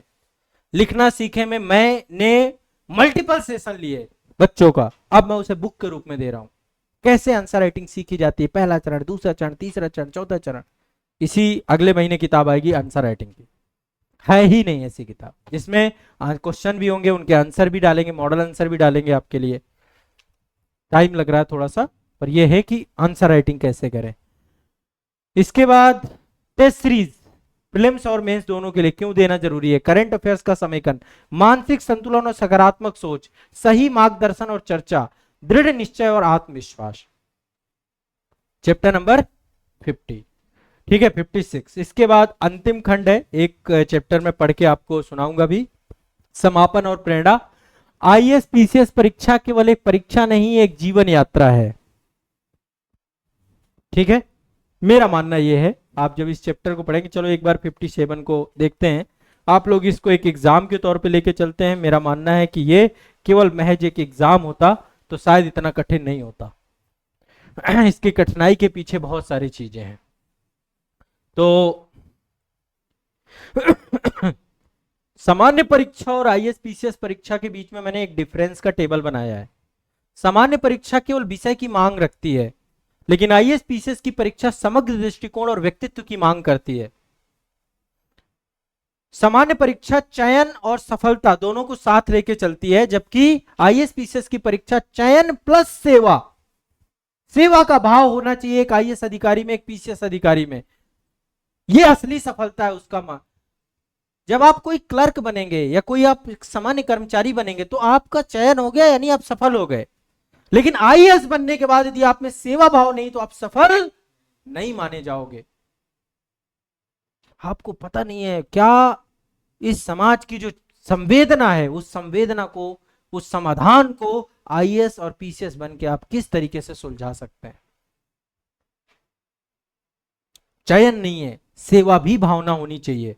सीमित विषय सामान्य परीक्षा में होते हैं, आईएएस पीसीएस परीक्षा में सब कुछ होता है। इसमें मैंने ये शब्द क्यों नहीं लिखा, मैंने ये लिखा इतिहास भूगोल से लेकर नीति शास्त्र आचरण समाज प्रशासन तक, यहां पे लिख देना चाहिए सब कुछ, ठीक है। पर आमतौर पे वही मेरा यहाँ पे वो है, अकादमिक जानकारी होनी चाहिए सामान्य परीक्षा में। आईएएस पीसीएस में जीवन मूल्य, संवेदनशीलता, डिसीजन मेकिंग, नेतृत्व क्षमता, कम्युनिकेशन स्किल, लीडरशिप क्वालिटी, ये सब मिलकर एक आईएएस बनता है। आपको पहले इस एग्जाम को समझना है ना कि एग्जाम क्या है, तो फिर ये एग्जाम कहां एक सामान्य परीक्षा रह गया, ये कहां एक चयन तक सीमित रह गया, ये तो एक जीवन यात्रा है। इसलिए भारत की सबसे बड़ी परीक्षा है, आत्म परिवर्तन की यात्रा है आईएएस की तैयारी करना। एक महान शिक्षक हैं विकास दिव्य कीर्ति सर, उन्होंने कहा है कि हर व्यक्ति को आईएएस की तैयारी जरूर करनी चाहिए। मैं भी इस बात से उनके समर्थन करता हूं। हर बच्चे को, चाहे वो किसी भी एग्जाम की तैयारी क्यों ना कर रहा हो, एक बार सिविल सेवा की तैयारी जरूर करना चाहिए। कल के दिन उसको रोजगार से कोई स्टार्टअप भी ओपन करना चाहिए तो भी उसे एक बार सिविल सेवा की तैयारी कर लेना चाहिए, क्योंकि सिविल सेवा की तैयारी से सोच बदलती है। सबसे पहली चीज, उसका विचार परिवर्तन होता है, जीवनचर्या बदलती है, विचारशीलता आती है और सेवा की भावना प्रबल होती है। एक चीज जो गलत आ जाती है वो है आत्माभिमान की यात्रा। आपके अंदर एक ईगो आने लग जाता है, मैं आईएएस की तैयारी कर रहा हूं, आईएएस की तैयारी करूं, ये ईगो नहीं आना चाहिए। ये एक नकारात्मक भाव भी आ जाता है बच्चों में।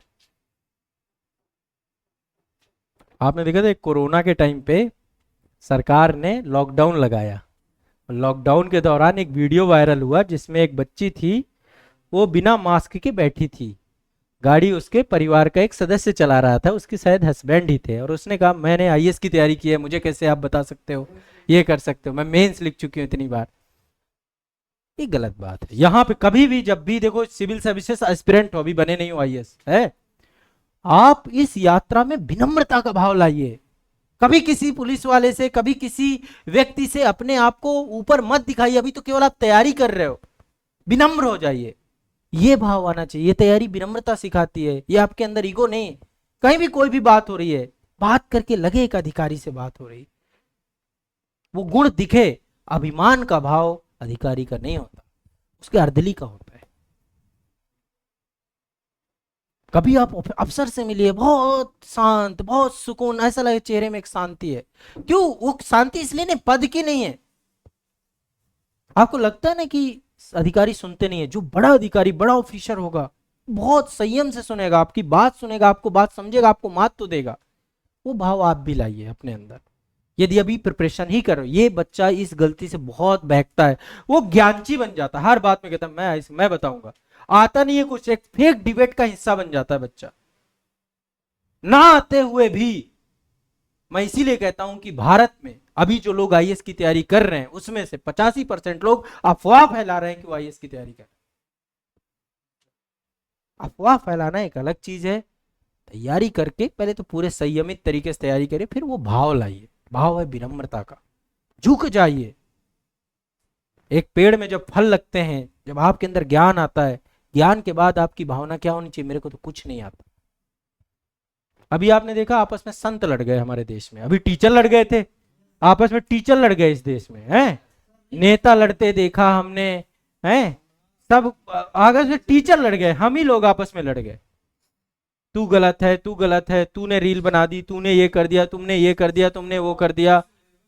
तो ये कहीं ना कहीं पे बच्चों के लिए सही नहीं है। मैं मतलब मेरे लिए एक बहुत पीड़ादायक होता है जब कभी मैं इस तरीके की वीडियोस देखता हूं कि एक बच्चा भी यदि उसको देख रहा है ना, तो एक तो उसका समय जाया जा रहा है, और चूंकि आपका आज का समय क्या है, कमर्शियल युग हो चुका है। फिर मैंने देखा टीचर भर नहीं लड़ रहे, एक दो रील और आ रही हैं, उसमें संत भी लड़ रहे। तो जब अहम का भाव आता है, मैं का भाव आता है, जब मैं सबसे ऊपर का भाव आता है, मेरे से ऊपर कोई नहीं का भाव आता है, वो ये नहीं बोल सकता, वो संस्कृत नहीं बोल सकता, वो हिंदी नहीं बोल सकता, मैं 22-25 भाषाएं बोल पाऊंगा, मैं इतनी किताबें, ये भाव फिर आप कहां जाके खड़े हो गए? जब आप दंडवत हो जाओ तो आपका वास्तविक ज्ञान है। हाँ, कुछ नहीं जानता। सुकरात का शिष्य प्लेटो उससे बड़ा परम ज्ञानी, जिसने सब कुछ लिखा और बोला कि मेरा तो कुछ भी नहीं, सब मेरे गुरु का है। वो भाव जब आ जाएगा, प्लूटो वाला भाव आपके अंदर आ जाएगा, आप ज्ञानी हो जाओगे। कभी भी अपने ज्ञान का, अपनी जानकारी का कभी भी अपने अभिमान मत करना। मैं आपको बस ये समझाना चाह रहा हूँ, ठीक है? इस सेशन, इस बुक को पढ़ने के बाद ये सब भाव आपके अंदर के अच्छे भाव होने लग जाएंगे, आपके अंदर डिटॉक्स होते जाएंगे, आपके अंदर की गंदगी निकलनी चालू हो जाएगी। इस किताब में हर मर्ज की दवा है, तभी तो बोला हर चैप्टर एक कैप्सूल का काम करेगा, सही स्पष्टता लाएगा। तो सही मार्गदर्शन और चर्चा, दृढ़ निश्चय और आत्मविश्वास, ठीक है? इसके बाद ये खंड 9 मैंने आप सभी के लिए लिखा है, आईएएस परीक्षा जीवन यात्रा, आखिरी महीने की रणनीति।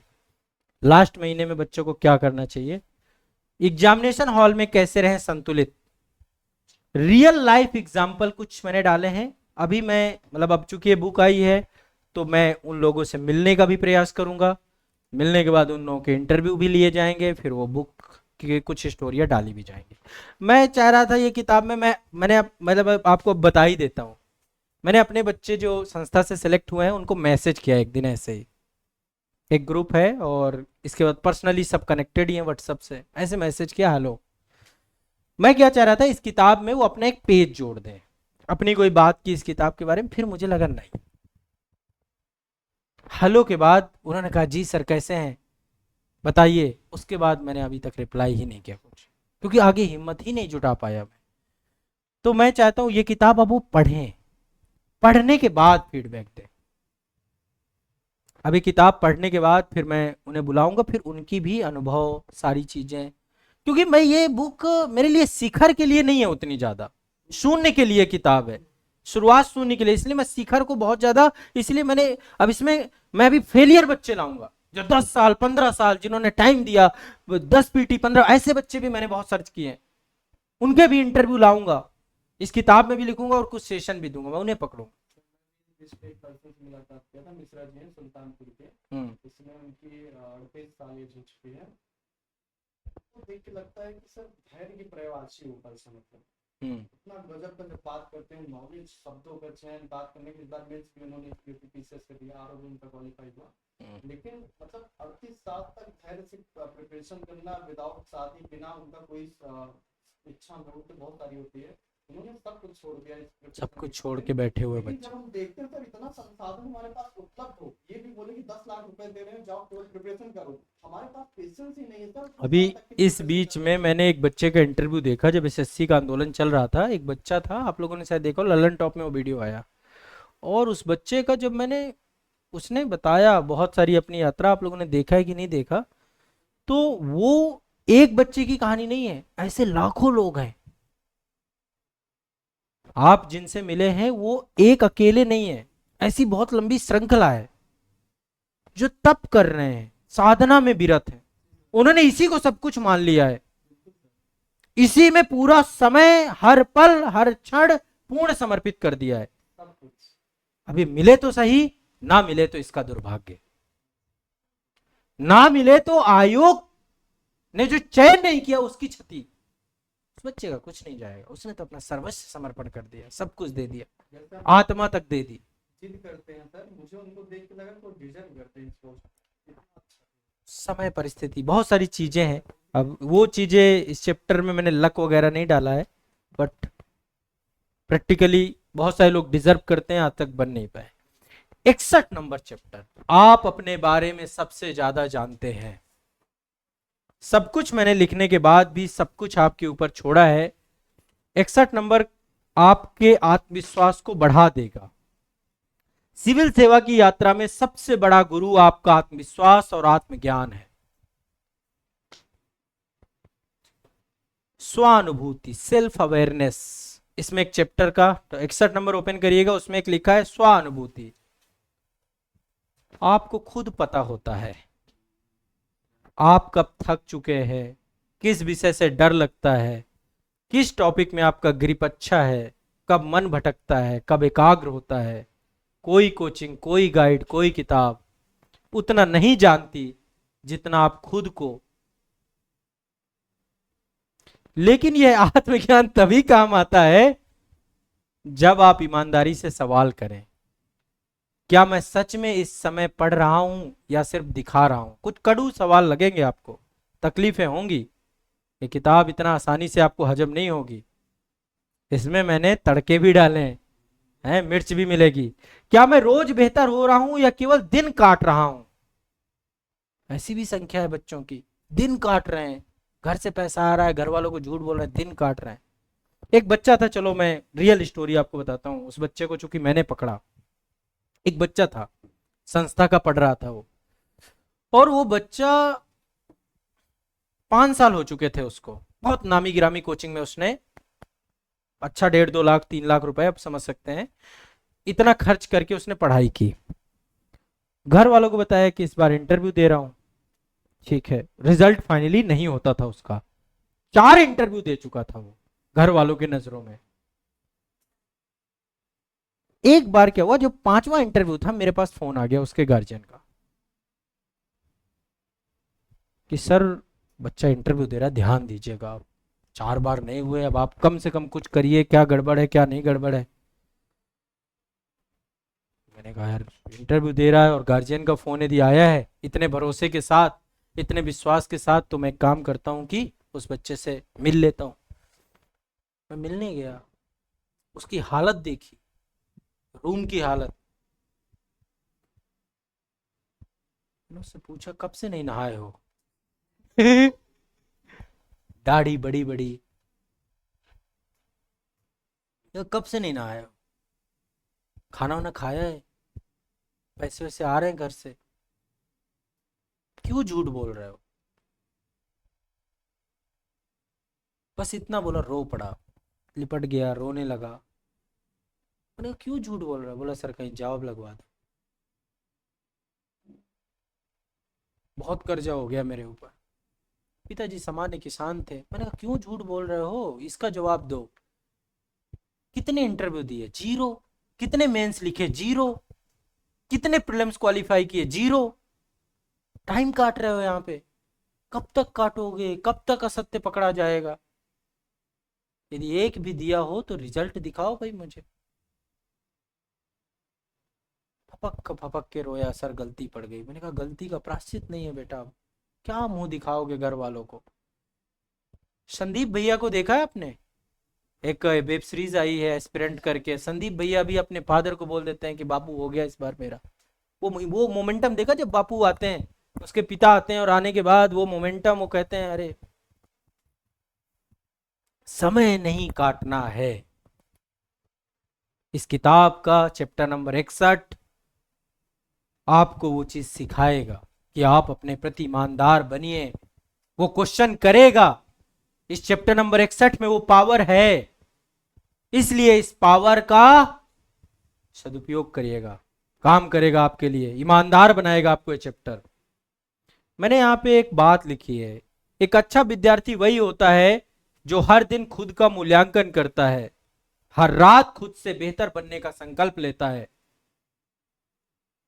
परीक्षा की तैयारी की सबसे पहली सीढ़ी है मुझे क्या आता है क्या नहीं आता है को जानना।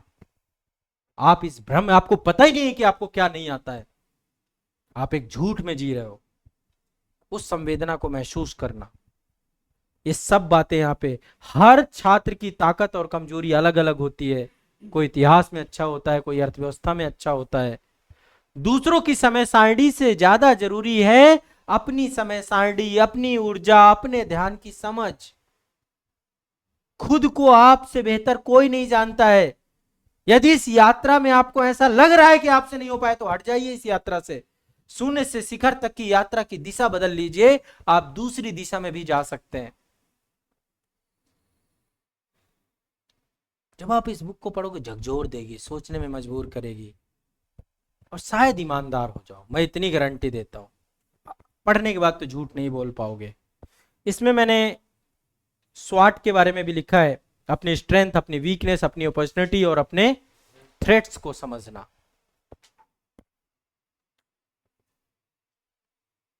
तो एक बार स्वाट एनालिसिस करना, स्ट्रेंथ, वीकनेस, अपॉर्चुनिटी और थ्रेट को समझना, क्या ताकत है, क्या कमजोरी है, क्या अवसर है, क्या खतरे हैं आपके। और यहाँ पे यूपीएससी एक दर्पण है जो आपको वही दिखाता है जो आपके भीतर है। इसलिए इस अध्याय को पढ़ते हुए खुद से एक प्रश्न पूछिएगा, क्या मैं खुद को जानता हूं? यदि उत्तर हाँ है तो आप पहले से सफलता की ओर है, और यदि उत्तर नहीं है तो अभी भी समय है, इस यात्रा की वहीं से शुरुआत कीजिएगा, शून्य से शिखर तक, फिर से जीरो से शुरुआत करना है। इस चैप्टर का अंतिम अध्याय पढ़ना चाहता हूं मैं आप लोगों के लिए। हर छात्र मेरे लिए एक जिम्मेदारी है। इसमें मैंने अपनी पूरी भावनाएं डाली है। लंबा समय हो चुका है मुझे, जब मैं अपने शिक्षण कार्यकाल को देखता हूं तो बहुत संतुष्टि मिलती है मुझे, क्योंकि जिस उद्देश्य के साथ मैंने ये कार्यकाल चालू किया था मैं कभी उससे भटका नहीं। कई बार दौर आए भटकने के, लेकिन मैं बच गया। उस व्यापारीकरण, उस व्यवसायीकरण, यहां पे एक शब्द मैंने लिखा है, शिक्षण मेरे लिए व्यवसाय नहीं बल्कि राष्ट्र निर्माण का संकल्प है। आजाद आईएएस एकेडमी के नीचे एक टैगलाइन होती है, देश के भविष्य को गढ़ने का संकल्प। यही सोचा था पहले दिन, और उसी संकल्प को मैंने यहां पे लिखा है। प्रिय विद्यार्थीगण, मैंने जब इस पुस्तक को लिखना शुरू किया तब मेरे मन में एक भावना थी, हर छात्र मेरे लिए एक संख्या नहीं, एक जिम्मेदारी है। आप में से जितने लोग मेरे से मिले होंगे व्यक्तिगत रूप से, एक बार, दो बार, तीन बार, चार बार, पांच बार, तो आपने महसूस किया होगा कि मैंने आपको एक छात्र के नजरिए से नहीं देखा, मैं एक बात भी ये भी बोलता हूं कि मेरे लिए आपसे मेरे और आपके रिश्ते पैसों के रिश्ते नहीं है। पैसे को दूर रख के आना, यदि आप मेरे पास आना तो अभी तक नहीं बनाया, आगे भी कभी, मतलब ये चीज से मैं बच के रहा। इसीलिए कभी ना टॉपर्स की जुबानी ना ये, क्योंकि जिस दिन मैं इस दलदल में घुसूंगा उसी दिन मुझे पता है कि मैं भी पथभ्रष्ट हो सकता हूं, पगडंडी बदल सकती है। वो एक अलग ही राह है, अलग ही रास्ता है। 5,000 से ज्यादा छात्रों के चयन के बावजूद भी मैं कहता हूं कि हर बच्चा स्वयं सफल हुआ है। मेरी कोई, क्योंकि मेरी यदि स्थिति होती तो मैं लाखों को, हर बच्चा, हर क्लास का हर बच्चा निकलता, नहीं भी निकले, वो संख्या भी है। तो इस पुस्तक में मैंने यही बात लिखी कि हर छात्र मेरे लिए एक संख्या नहीं, एक जिम्मेदारी है। मैंने आपको पढ़ाया, आपसे संवाद किया, आपकी समस्याओं को सुना, हर बार यह महसूस किया कि हर विद्यार्थी की अपनी एक अलग लड़ाई है। किसी के पास समय की कमी है, किसी के पास संसाधनों की कमी है, किसी के पास आत्मविश्वास की कमी है, लेकिन हर एक विद्यार्थी में एक समान बात मैंने देखी, सपने देखने की ताकत। सपने सब में है। मैंने एक बात, आप लोगों को याद हो, मैंने एक बात कही थी कि कुछ लोग सपने के चोर होते हैं। सपनों के चोरों से बचिए। कुछ लोग, और आप भी कभी किसी के सपने चोरी मत करिएगा। कुछ लोग आते हैं ना, आके डिमोटिवेट करा देते हैं कि तुमसे नहीं हो पाएगा। अब सोचिए, उस आदमी के पास केवल सपने थे और कुछ नहीं था, आपने क्या किया, वो भी चुरा लिया।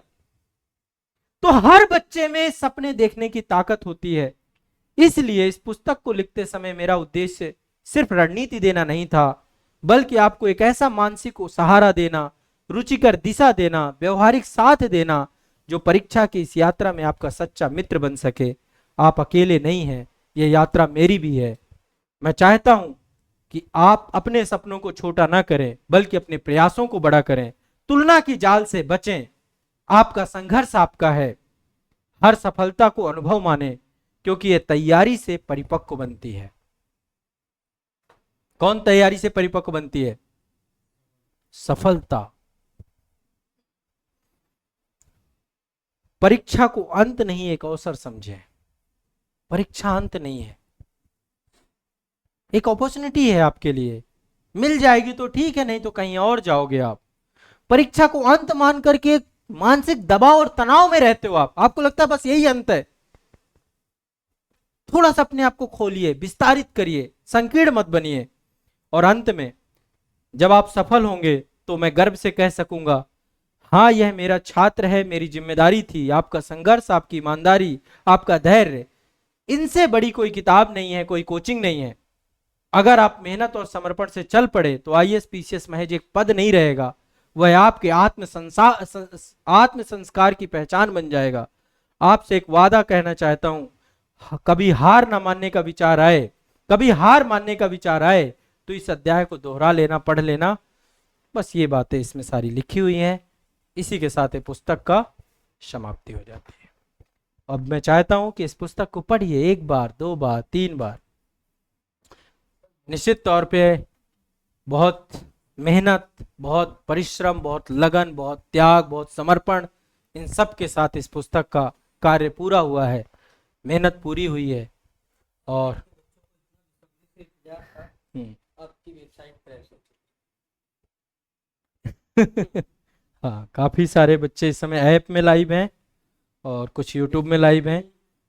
और हमारे पास स्ट्रेंथ होने के बाद भी आज क्रैश हुई है, या तो कभी मास्टर वीडियो में हुई थी आज के। जितने बच्चे ऑनलाइन देख रहे हैं, मेरा आप सभी से आग्रह है कि आप लोग इस यात्रा में सफल बने।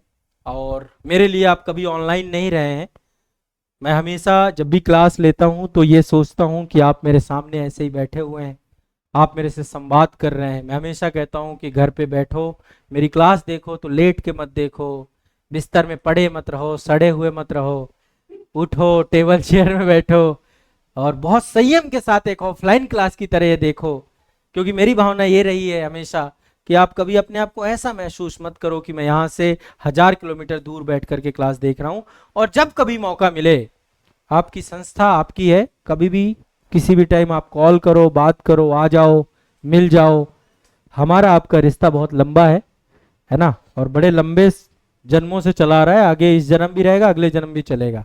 तो हमारी एक लंबी शुरुआत है। एक मैं शिक्षक के तौर पे हूँ और आजीवन रहूंगा शिक्षक।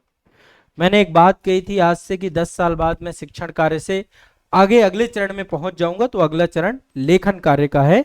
यही प्रकृति ने मुझे कार्य सौंपा है कि आप लिखिए, उस कार्य की तरफ मैं चल रहा हूं। शिक्षण कार्य के साथ साथ एक लेखक के तौर पे मेरी यात्रा की पहली पुस्तक आपके सामने है।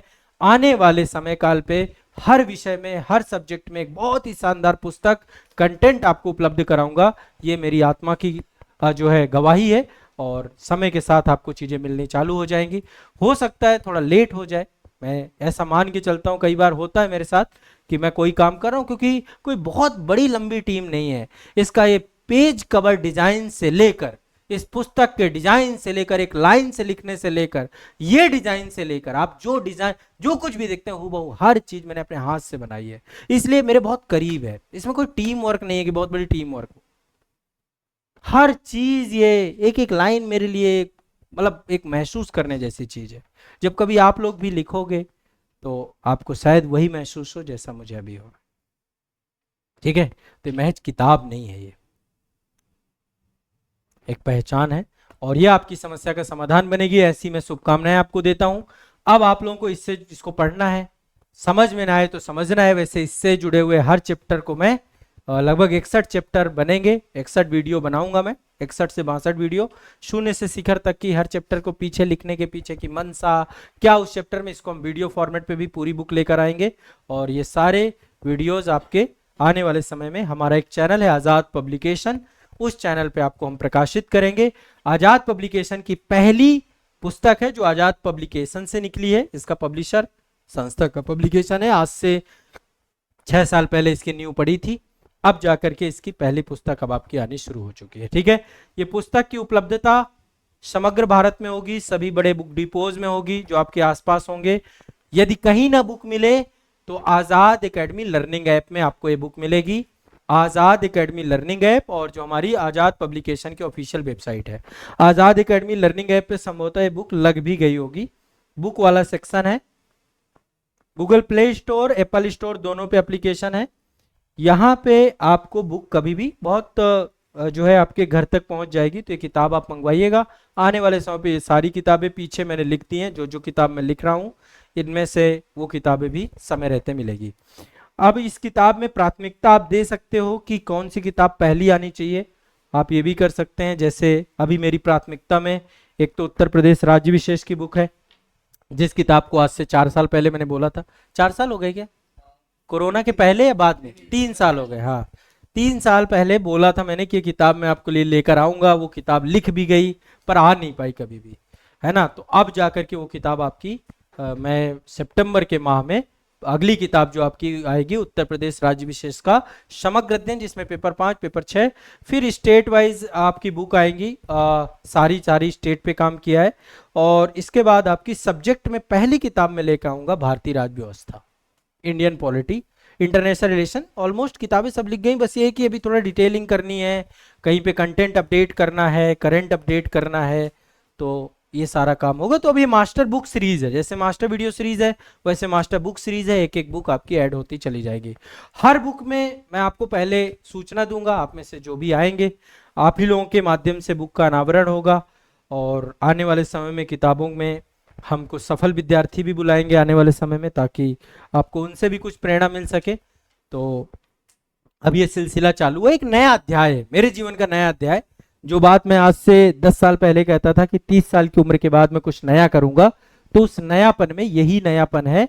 जब ये किताब लिखने में मुझे 2 साल 3 साल का टाइम पूरा लगेगा सारी किताबों को पूरा करने में, इसके बाद फिर आपको बोल रहा हूं फिर कुछ नया होगा जब ये काम पूरा हो जाए, क्योंकि ये काम मैंने ले रखा है। अब ये पूरा होते ही फिर कुछ नया मिलेगा, कुछ नई जगह पे मिलूंगा, नया काम करता हुआ मिलूंगा, पर शिक्षण कार्य आजीवन करता रहूंगा, ये मेरा आपसे वादा है। अभी आप पढ़ रहे हो, फिर आपके बच्चे पढ़ेंगे।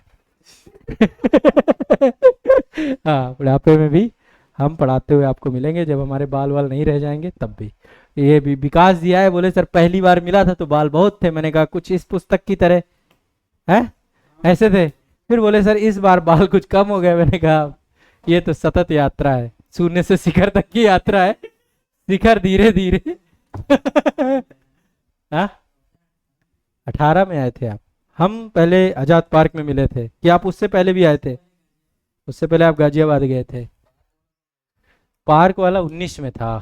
मैं डेट भी बता सकता हूँ आपको, 5 अक्टूबर या 6 अक्टूबर, 6 अक्टूबर, 6 अक्टूबर 2019।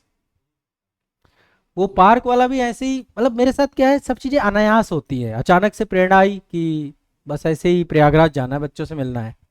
मैंने एक वीडियो डाला, शायद 4 तारीख को डाला था, शाम को 4 को या 5 को, कि प्रयागराज मिलते हैं। मुझे पता नहीं था परमिशन भी लेनी होती है, परमिशंस वगैरह इन सब चीज़ों के लिए लेनी चाहिए। तो एक बच्चे का फ़ोन आया, वो सिलेक्टेड थे, बोले सर परमिशन। मैंने कहा एक काम करते हैं, आज़ाद पार्क के जो हेड होंगे एक बार उनसे बात कर लेते हैं। तो उनका किस तरह से कांटेक्ट निकाला हमने कि ये रहे कि हम आप ही की जगह पे आ रहे हैं, तो पब्लिक जगह लेकिन फिर भी परमिशन लेनी चाहिए। फाइनली फिर मैं अगले दिन आया, आके मिले, मुझे बड़ा प्यार मिला। उस टाइम पे बहुत सारे बच्चे आए थे, बड़े दूर दूर से आए थे, लगभग 1000-2000 के आसपास की संख्या रही होगी वो मोमेंटम में, अच्छा मोमेंटम था। फिर इसके बाद मुझे लगा मीटअप करने चाहिए।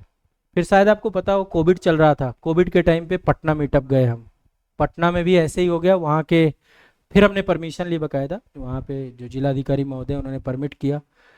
फिर इसके बाद हम रांची गए, फिर मैं देहरादून गया। तो इस तरीके से मीटअप का भी एक सिलसिला हमारा चालू हुआ था। और मीटअप मैंने कोई ऑडिटोरियम और ये सब बेकार चीज़ है, जहाँ बच्चा रहता है। आने वाले समय पे भी मीटअप कंटिन्यू रखेंगे, पर जहाँ बच्चा रहता है, पार्कों में वहीं पे मिलेंगे। वो मुझे सबसे सही जगह लगती है, क्योंकि मेरा भी छात्र जीवन वहीं बीता है। हमारे पास भी लाइब्रेरी के पैसे नहीं होते थे, तो अपना हम पार्कों में बैठ के केवल पढ़ते थे। और मुझे याद है, मैं जब यहाँ मेंस लिखने आता था यूपी, मेरे लिए आजाद पार्क बहुत खास है। आप लोगों के लिए एक सामान्य पार्क होगा, हमारे लिए खास इसलिए कि जब मैं आया यहाँ पे, पैसे नहीं थे, तो एक मित्र थे, उनके घर पे रुकने की व्यवस्था हो गई। नहीं नहीं, तो उनके यहाँ उन्होंने रुकने की व्यवस्था करा ली। जब रुकने की व्यवस्था हो गई तो उनके यहाँ पे व्यवस्था रुकने जैसी नहीं थी। बगल में कोई परिवार रहता था, वो लड़ते बहुत थे। एक दिन तो मैंने कोशिश की, 10 दिन पहले आया था मेंस के, मैं 2016 के मेंस की बात कर रहा हूँ। तो आपस में लड़ते बहुत थे, पढ़ाई नहीं हो पाई। तो मैंने कहा भाई फिर क्या करें, उन्होंने कहा लाइब्रेरी ज्वाइन कर लीजिए। अब जेब में 1000 रुपये लेके आए थे हम, 1000 रुपये में 10 दिन में आयोग आना जाना। यहाँ पे कोई महिला विद्या इंटर कॉलेज है क्या, क्या है, हाँ वहीं गया था सेंटर, मुझे याद है। तो उसकी भी, उसका मैंने पूरा कैलकुलेशन सेट किया, 10 रुपये जाना 10 रुपये आना। मैं आपको अपनी स्ट्रगल लाइफ बता रहा हूँ। पीसीएस जब मैंने दिया था प्रीलिम्स में, घर वालों से मैं बहुत ज़्यादा, बहुत संकोची प्रकृति का आदमी हूँ। अभी भी घर पे खाना जब परोसते हैं, यदि 2 रोटी डाल के वो भूल गए तो मैं 2 ही खा के उठ जाता हूँ। यदि तीसरी पूछ लिए तो तीसरी खा लिया, किसी दिन नहीं किसी दिन नहीं पूछे तो उस दिन पेट भरा हुआ है। मैं उस प्रकृति का आदमी हमेशा से रहा हूँ और अभी भी हूँ। उतना संकोच मेरे अंदर है। कई बार माँ मेरी बोलती हैं, वो ध्यान रखती हैं कि खा रहा है तो इसके पास ही रह जाए, नहीं तो ये कभी भी चट कर देगा। तो जब मैं यहाँ पे आया तो फिर पता चला कि कोई ऐसी जगह है जहाँ बिल्कुल सस्ते में हो जाए, कोई ऐसी एक लाइब्रेरी पता चली 50 रुपए साल की। हाँ हाँ, राजकीय लाइब्रेरी, ये हॉर्नबिल मेमोरियल में। किसी ने बताया, एक ऐसे ही सज्जन पुरुष मिल गए, उन्होंने कहा आप कहाँ भटक रहे हैं। हमने कहा एक लाइब्रेरी ढूंढ रहा हूँ मैं। तो लाइब्रेरी गए, लाइब्रेरी हमें अच्छी लगी, बहुत बढ़िया थी। उन्होंने, लाइब्रेरियन महोदय ने एक शर्त लगा दी, आप अपनी किताब नहीं ला सकते। हमने कहा सर 10 दिन बचे हैं, नई किताब से तो नहीं पढ़ पाएंगे। उन्होंने कहा लाइब्रेरी के अंदर यदि बैठना है तो आप इशू करा लीजिए। तो फिर मैंने कहा कि हम बाहर पढ़ लेंगे, अपनी किताब लाएंगे, बाहर आप हमें जगह दे दीजिएगा, आराम से यहीं बिछाएंगे एक चटाई और यहीं बैठ के पढ़ेंगे। तो मैं बाहर पढ़ने लगा। बाहर हुजूम बनने लग गया धीरे धीरे। 2-3 दिन में काफी संख्या, वहीं पे लेट के कोई बंडी बांध के, जो हमारा एक देसी लुक होता है ना, अपना बांध के साफी वाफी आराम से, बच्चे गमछा वमछा पहन के आराम से बैठने लगे। पीछे बाहर हो गए लगभग 25-30 बच्चे, कुछ पीसीएस के थे, कुछ मेंस के थे, कुछ इस टाइप के थे। हमने पढ़ना चालू किया। सुबह मैं 7 बजे पैदल चलता था, जॉनसनगंज यहाँ कोई जगह है, वहां मैं रुका हुआ था, वहां से पैदल चलते थे हम। सिविल लाइंस थोड़ा दूर पड़ता है, काफी दूर पड़ता, पैदल चलते थे। पैदल एक बुक रखते थे अपने हाथ में, बस ये देखते थे। एक साथ में मेरे मित्र रहते थे, तो उनको बताते थे कोई रिक्शा वाला ऐसा ना टक्कर मार चला जाए। टाइम कम था, प्रेशर ज्यादा था, बच्चे ही थे, पढ़ने की, पहला मेंस था। उसी साल मैंने आईएएस का भी मेंस दिया था, फर्स्ट मेंस था। तो अपना मैं बुक रखता था साथ में, आप ये टेक्निक यूज मत करना, ठीक, क्योंकि मेरे पास एक रहता था सिक्योरिटी गार्ड, वो देखता रहता था, अरे साइड साइड हो जाइए नहीं तो अभी मार के चला जाता आपको। तो सुबह सुबह मैं एक चैप्टर तो ऐसे निपटाता था अपना। आया, टाइम से निकलते थे, 7 बजे निकलते थे, पार्क में प्रवेश किया, बढ़िया आराम से, सुबह ठंडी हवा होती थी, फिर बैठते थे, और रात को 10 बजे पार्क बंद होता था, 8 बजे के बाद लाइब्रेरी बंद हो जाती थी। उस टाइम पे लाइब्रेरी वाले बंद करते थे गेट, फिर हम आते थे, स्ट्रीट लाइट के नीचे पढ़ते थे। और 10 दिन में मैंने उतना, मतलब इतना सिस्टमेटिक, बड़ा मजा आता था। दोपहर में बढ़िया लिट्टी चोखा आ जाता था, और साथ में एक जूस आ जाता था वाला, वो मतलब मोमेंटम अलग ही था। मुझे 10 दिन लगातार लिट्टी चोखा खाया मैंने, एक भी दिन बोरियत नहीं हुई। तो वो जो आजाद पार्क की यादें हैं, अभी भी जब मैं आजाद पार्क का उस जगह यार यहाँ बैठ के पढ़ते, तो वो फील जो है, फिर पेपर देने गए, पेपर बढ़िया रहा, मेंस हो गया, तो मतलब वो चीज आप सोच नहीं सकते। आपके पास प्रयागराज में हो, बढ़िया आपके पास पार्क है, बस उसका सदुपयोग करो, जाओ पढ़ो वहां पे सस्ते के लिए। और जिसके पास लाइब्रेरी का पैसा है, लाइब्रेरी में 2,000 3,000 रुपए आप दो, वो भी है। तो मतलब मेरे लिए, फिर मैं जब पहला मीटअप हुआ था, आपको याद हो, पहला मीटअप में आप लोग नहीं आए होंगे, पहला मीटअप हुआ था ऐसे ही आजाद पार्क में आके, मैं झील के किनारे बैठा था, काफी बच्चे गैदर हुए थे। फिर वहां पे एक पुलिस कांस्टेबल वाले थे, उनकी गाड़ी चोरी हो गई थी, वो हमारे स्टूडेंट थे, पुलिस में थे। मैंने बोला किस डिपार्टमेंट, बोला ट्रैफिक में। तो आजाद पार्क के बाद मैं उनको ले गया एक रेस्टोरेंट, यहीं पे सिविल लाइन में कोई कैफे, पीबीआर है कहीं पे, विनायक करके है कोई, विनायक सेंट्रल है ना, वहाँ गए हम। वहाँ हमने खाना वाना खाया, कोई उनकी बाइक ही ले गया। मैंने कहा आप किस पोस्ट से थे, बोले बस। फिर सीसीटीवी फुटेज निकाले, क्योंकि वो बाइक का खर्चा मेरे ऊपर आ रहा था कि भाई अब आप खुद सोचिए ना, मैंने अपने जिम्मेदारी में बुलाया खुद डिपार्टमेंट से, और उनकी बाइक चोरी हो गई। वो दूसरे मीटअप में भी मिले थे, अमित जी नाम है उनका, अभी लखनऊ पोस्टेड है इस समय। तो पहला मीटअप वहाँ हुआ, फिर मीटअप, मतलब मीटअप वाला आनंद अलग ही होता है। मैं 3 घंटे जाके फिर प्रॉपर क्लास ही लेता हूँ, ये नहीं होता कि गए मिल के चले आए। मेरी इच्छा है, अभी तो नहीं, ईश्वर ने यदि सब कुछ ठीक रखा तो एक परिसर बनाएंगे जहाँ पे वृक्ष होंगे बकायदा बढ़िया से, और एक गुरुकुल पद्धति में शिक्षण कार्य हो। इच्छा है, अभी तक नहीं, अभी तो मतलब उस स्तर को प्राप्त समय लगेगा, कम से कम अच्छा खासा कैंपस हो जिसमें प्रॉपर, और आईएएस पीसीएस की तैयारी चल रही है एक तरफ, बीपीएससी वाले के इस तरीके की कॉम्पिटिटिव एग्जाम, उस तरीके का, मतलब मुझे एक परिदृश्य, मतलब मैं वो चाह रहा हूँ कि जो चमक धमक से परे हो, और स्टूडेंट के लिए हो, पूरा गुरुकुल प्रणाली पे आधारित हो, ऐसा कैंपस बने। तो देखेंगे, ईश्वर हर बात जो मैं सोचता हूँ, मुझे लगता है पूरी। हाँ हाँ हाँ, वो भी कर रहे थे, काफी लोग कोशिश कर भी रहे। हम तो बता रहे हैं, एक छोटी सी, कहते हैं ना, एक इकोसिस्टम है ना, एक इतने सारे वृक्ष मिल करके इस पृथ्वी को हरा भरा किए हुए हैं, ऑक्सीजन दिए हुए हैं, हम एक छोटी सी पत्ती है, हम भी अपना प्रयास कर रहे हैं। हमारे सोच के बहुत सारे संस्थान हैं, बहुत सारे शिक्षक हैं, उन्होंने ऑक्सीजन भर रखी है, और बहुत प्रयास कर रहे हैं सारे लोग, चाहे वो खान सर हों, चाहे दिव्य कीर्ति सर हों, चाहे वो हमारे बहुत सीनियर हेमंत झा सर हों, जिनको देख करके सीखते हैं, समझते हैं। तो उसी का एक हिस्सा है, जिस दिशा में प्रयास आगे करते रहना है। हाँ हाँ, ये किताब, ये वाली किताब पहले आप पढ़ना, जितनी आने का इंतजार मत करना, वो जब आ जाएंगी वो समय के साथ आपको मिलती जाएंगी। तो इसी के साथ मैं अपने वक्तव्य पूरे करता हूँ, और मैं आशा करता हूँ कि आप सभी लोग इससे लाभान्वित होंगे, इसे पढ़ेंगे, पर डे एक चैप्टर पढ़िएगा। बुक में मैंने कोशिश की है कि कोई गलती ना हो, त्रुटि ना हो। यदि गलती और त्रुटि कहीं पे मिलती है, मान लो किसी भी तरीके से, तो मैंने पहले पेज में लिख दिया है डिस्क्लेमर। ठीक है, आप उसको सूचित करिएगा संस्थान में, और नंबर यहाँ पे दिए गए हैं सब जगह पे, आप बता सकते हैं, तो फिर अगले एडिशन में हम सुधार कर देंगे इस पे। वैसे जहाँ तक बहुत कम कहीं पे गड़बड़ होंगी, हिंदी की त्रुटियां भी कम होंगी, मैंने बहुत कोशिश किया है। आप इस बुक को अपने उसको भी दीजिएगा, जो आपके घर में कोई नया बच्चा हो, 12th पास आउट कर लिया हो, उसके लिए चैप्टर नंबर 7 उसको दीजिएगा। संस्था का नीचे एड्रेस कर दीजिए, क्योंकि कहीं पे एड्रेस संस्था का नहीं आता। संस्था का एड्रेस भी चाहिए क्या आपको? नहीं, जैसे किसी को आना हो, अगर बुक के माध्यम से, अगर जैसे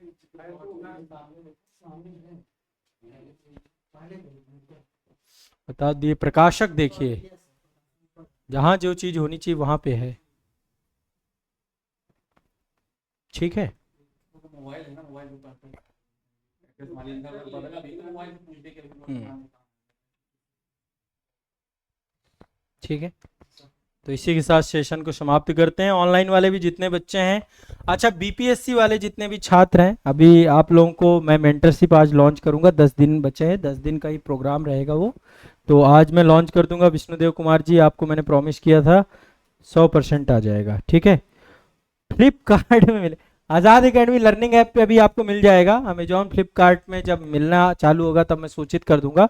आप सीधा सीधा ये नंबरों पे कॉल कर लीजिएगा, 9115269789, ये नंबर यहाँ पे दिए गए हैं, और इन नंबर पे इसकी सैंपल कॉपी अभी मैं पब्लिश करा दूंगा। सैंपल कॉपी में आपको ये सारे इंडेक्स वगैरह मिल जाएंगे। आज़ाद एकेडमी लर्निंग ऐप पे फ्री पीडीएफ सेक्शन में सैंपल कॉपी आ जाएगी, और फिर इसकी हार्ड कॉपी आप बुक्स एंड बुक किट वाले सेक्शन से मंगवा सकते हैं, ठीक है। बाकी अपनी प्रतिक्रिया आप लोग जरूर दीजिएगा इस बुक को पढ़ने के बाद, फीडबैक मुझे जरूर चाहिए होगा। व्यक्तिगत तौर पे संस्था में भी आप दे सकते हैं, और मैं चाहता हूं कि आगे चल के एक पाठकों की नज़र से एक चैप्टर इसका बनाएंगे, तो उसमें आप लोगों के फीडबैक मुझे चाहिए होंगे। तो इसलिए थोड़ी हेल्प आप भी करिएगा कि आप लोगों का दृष्टिकोण क्या है। जब भी मिलिए इस किताब के बारे में एक फीडबैक जरूर देते हुए जाइएगा। बुकिश लैंग्वेज नहीं है इसकी, प्रैक्टिकल लैंग्वेज है। बुकिश लैंग्वेज अलग टाइप की होती है। जो भी मेरी किताबें आएंगी, मास्टर बुक नाम इसलिए दिया है ना मैंने, नाम ये मास्टर बुक। मास्टर बुक फिर ऐसी होनी चाहिए जो बुकिश ना हो, उस किताब से अलग हटके हो कुछ, तो उस दिशा में आपको ये काम करेगी, ठीक है। चलिए।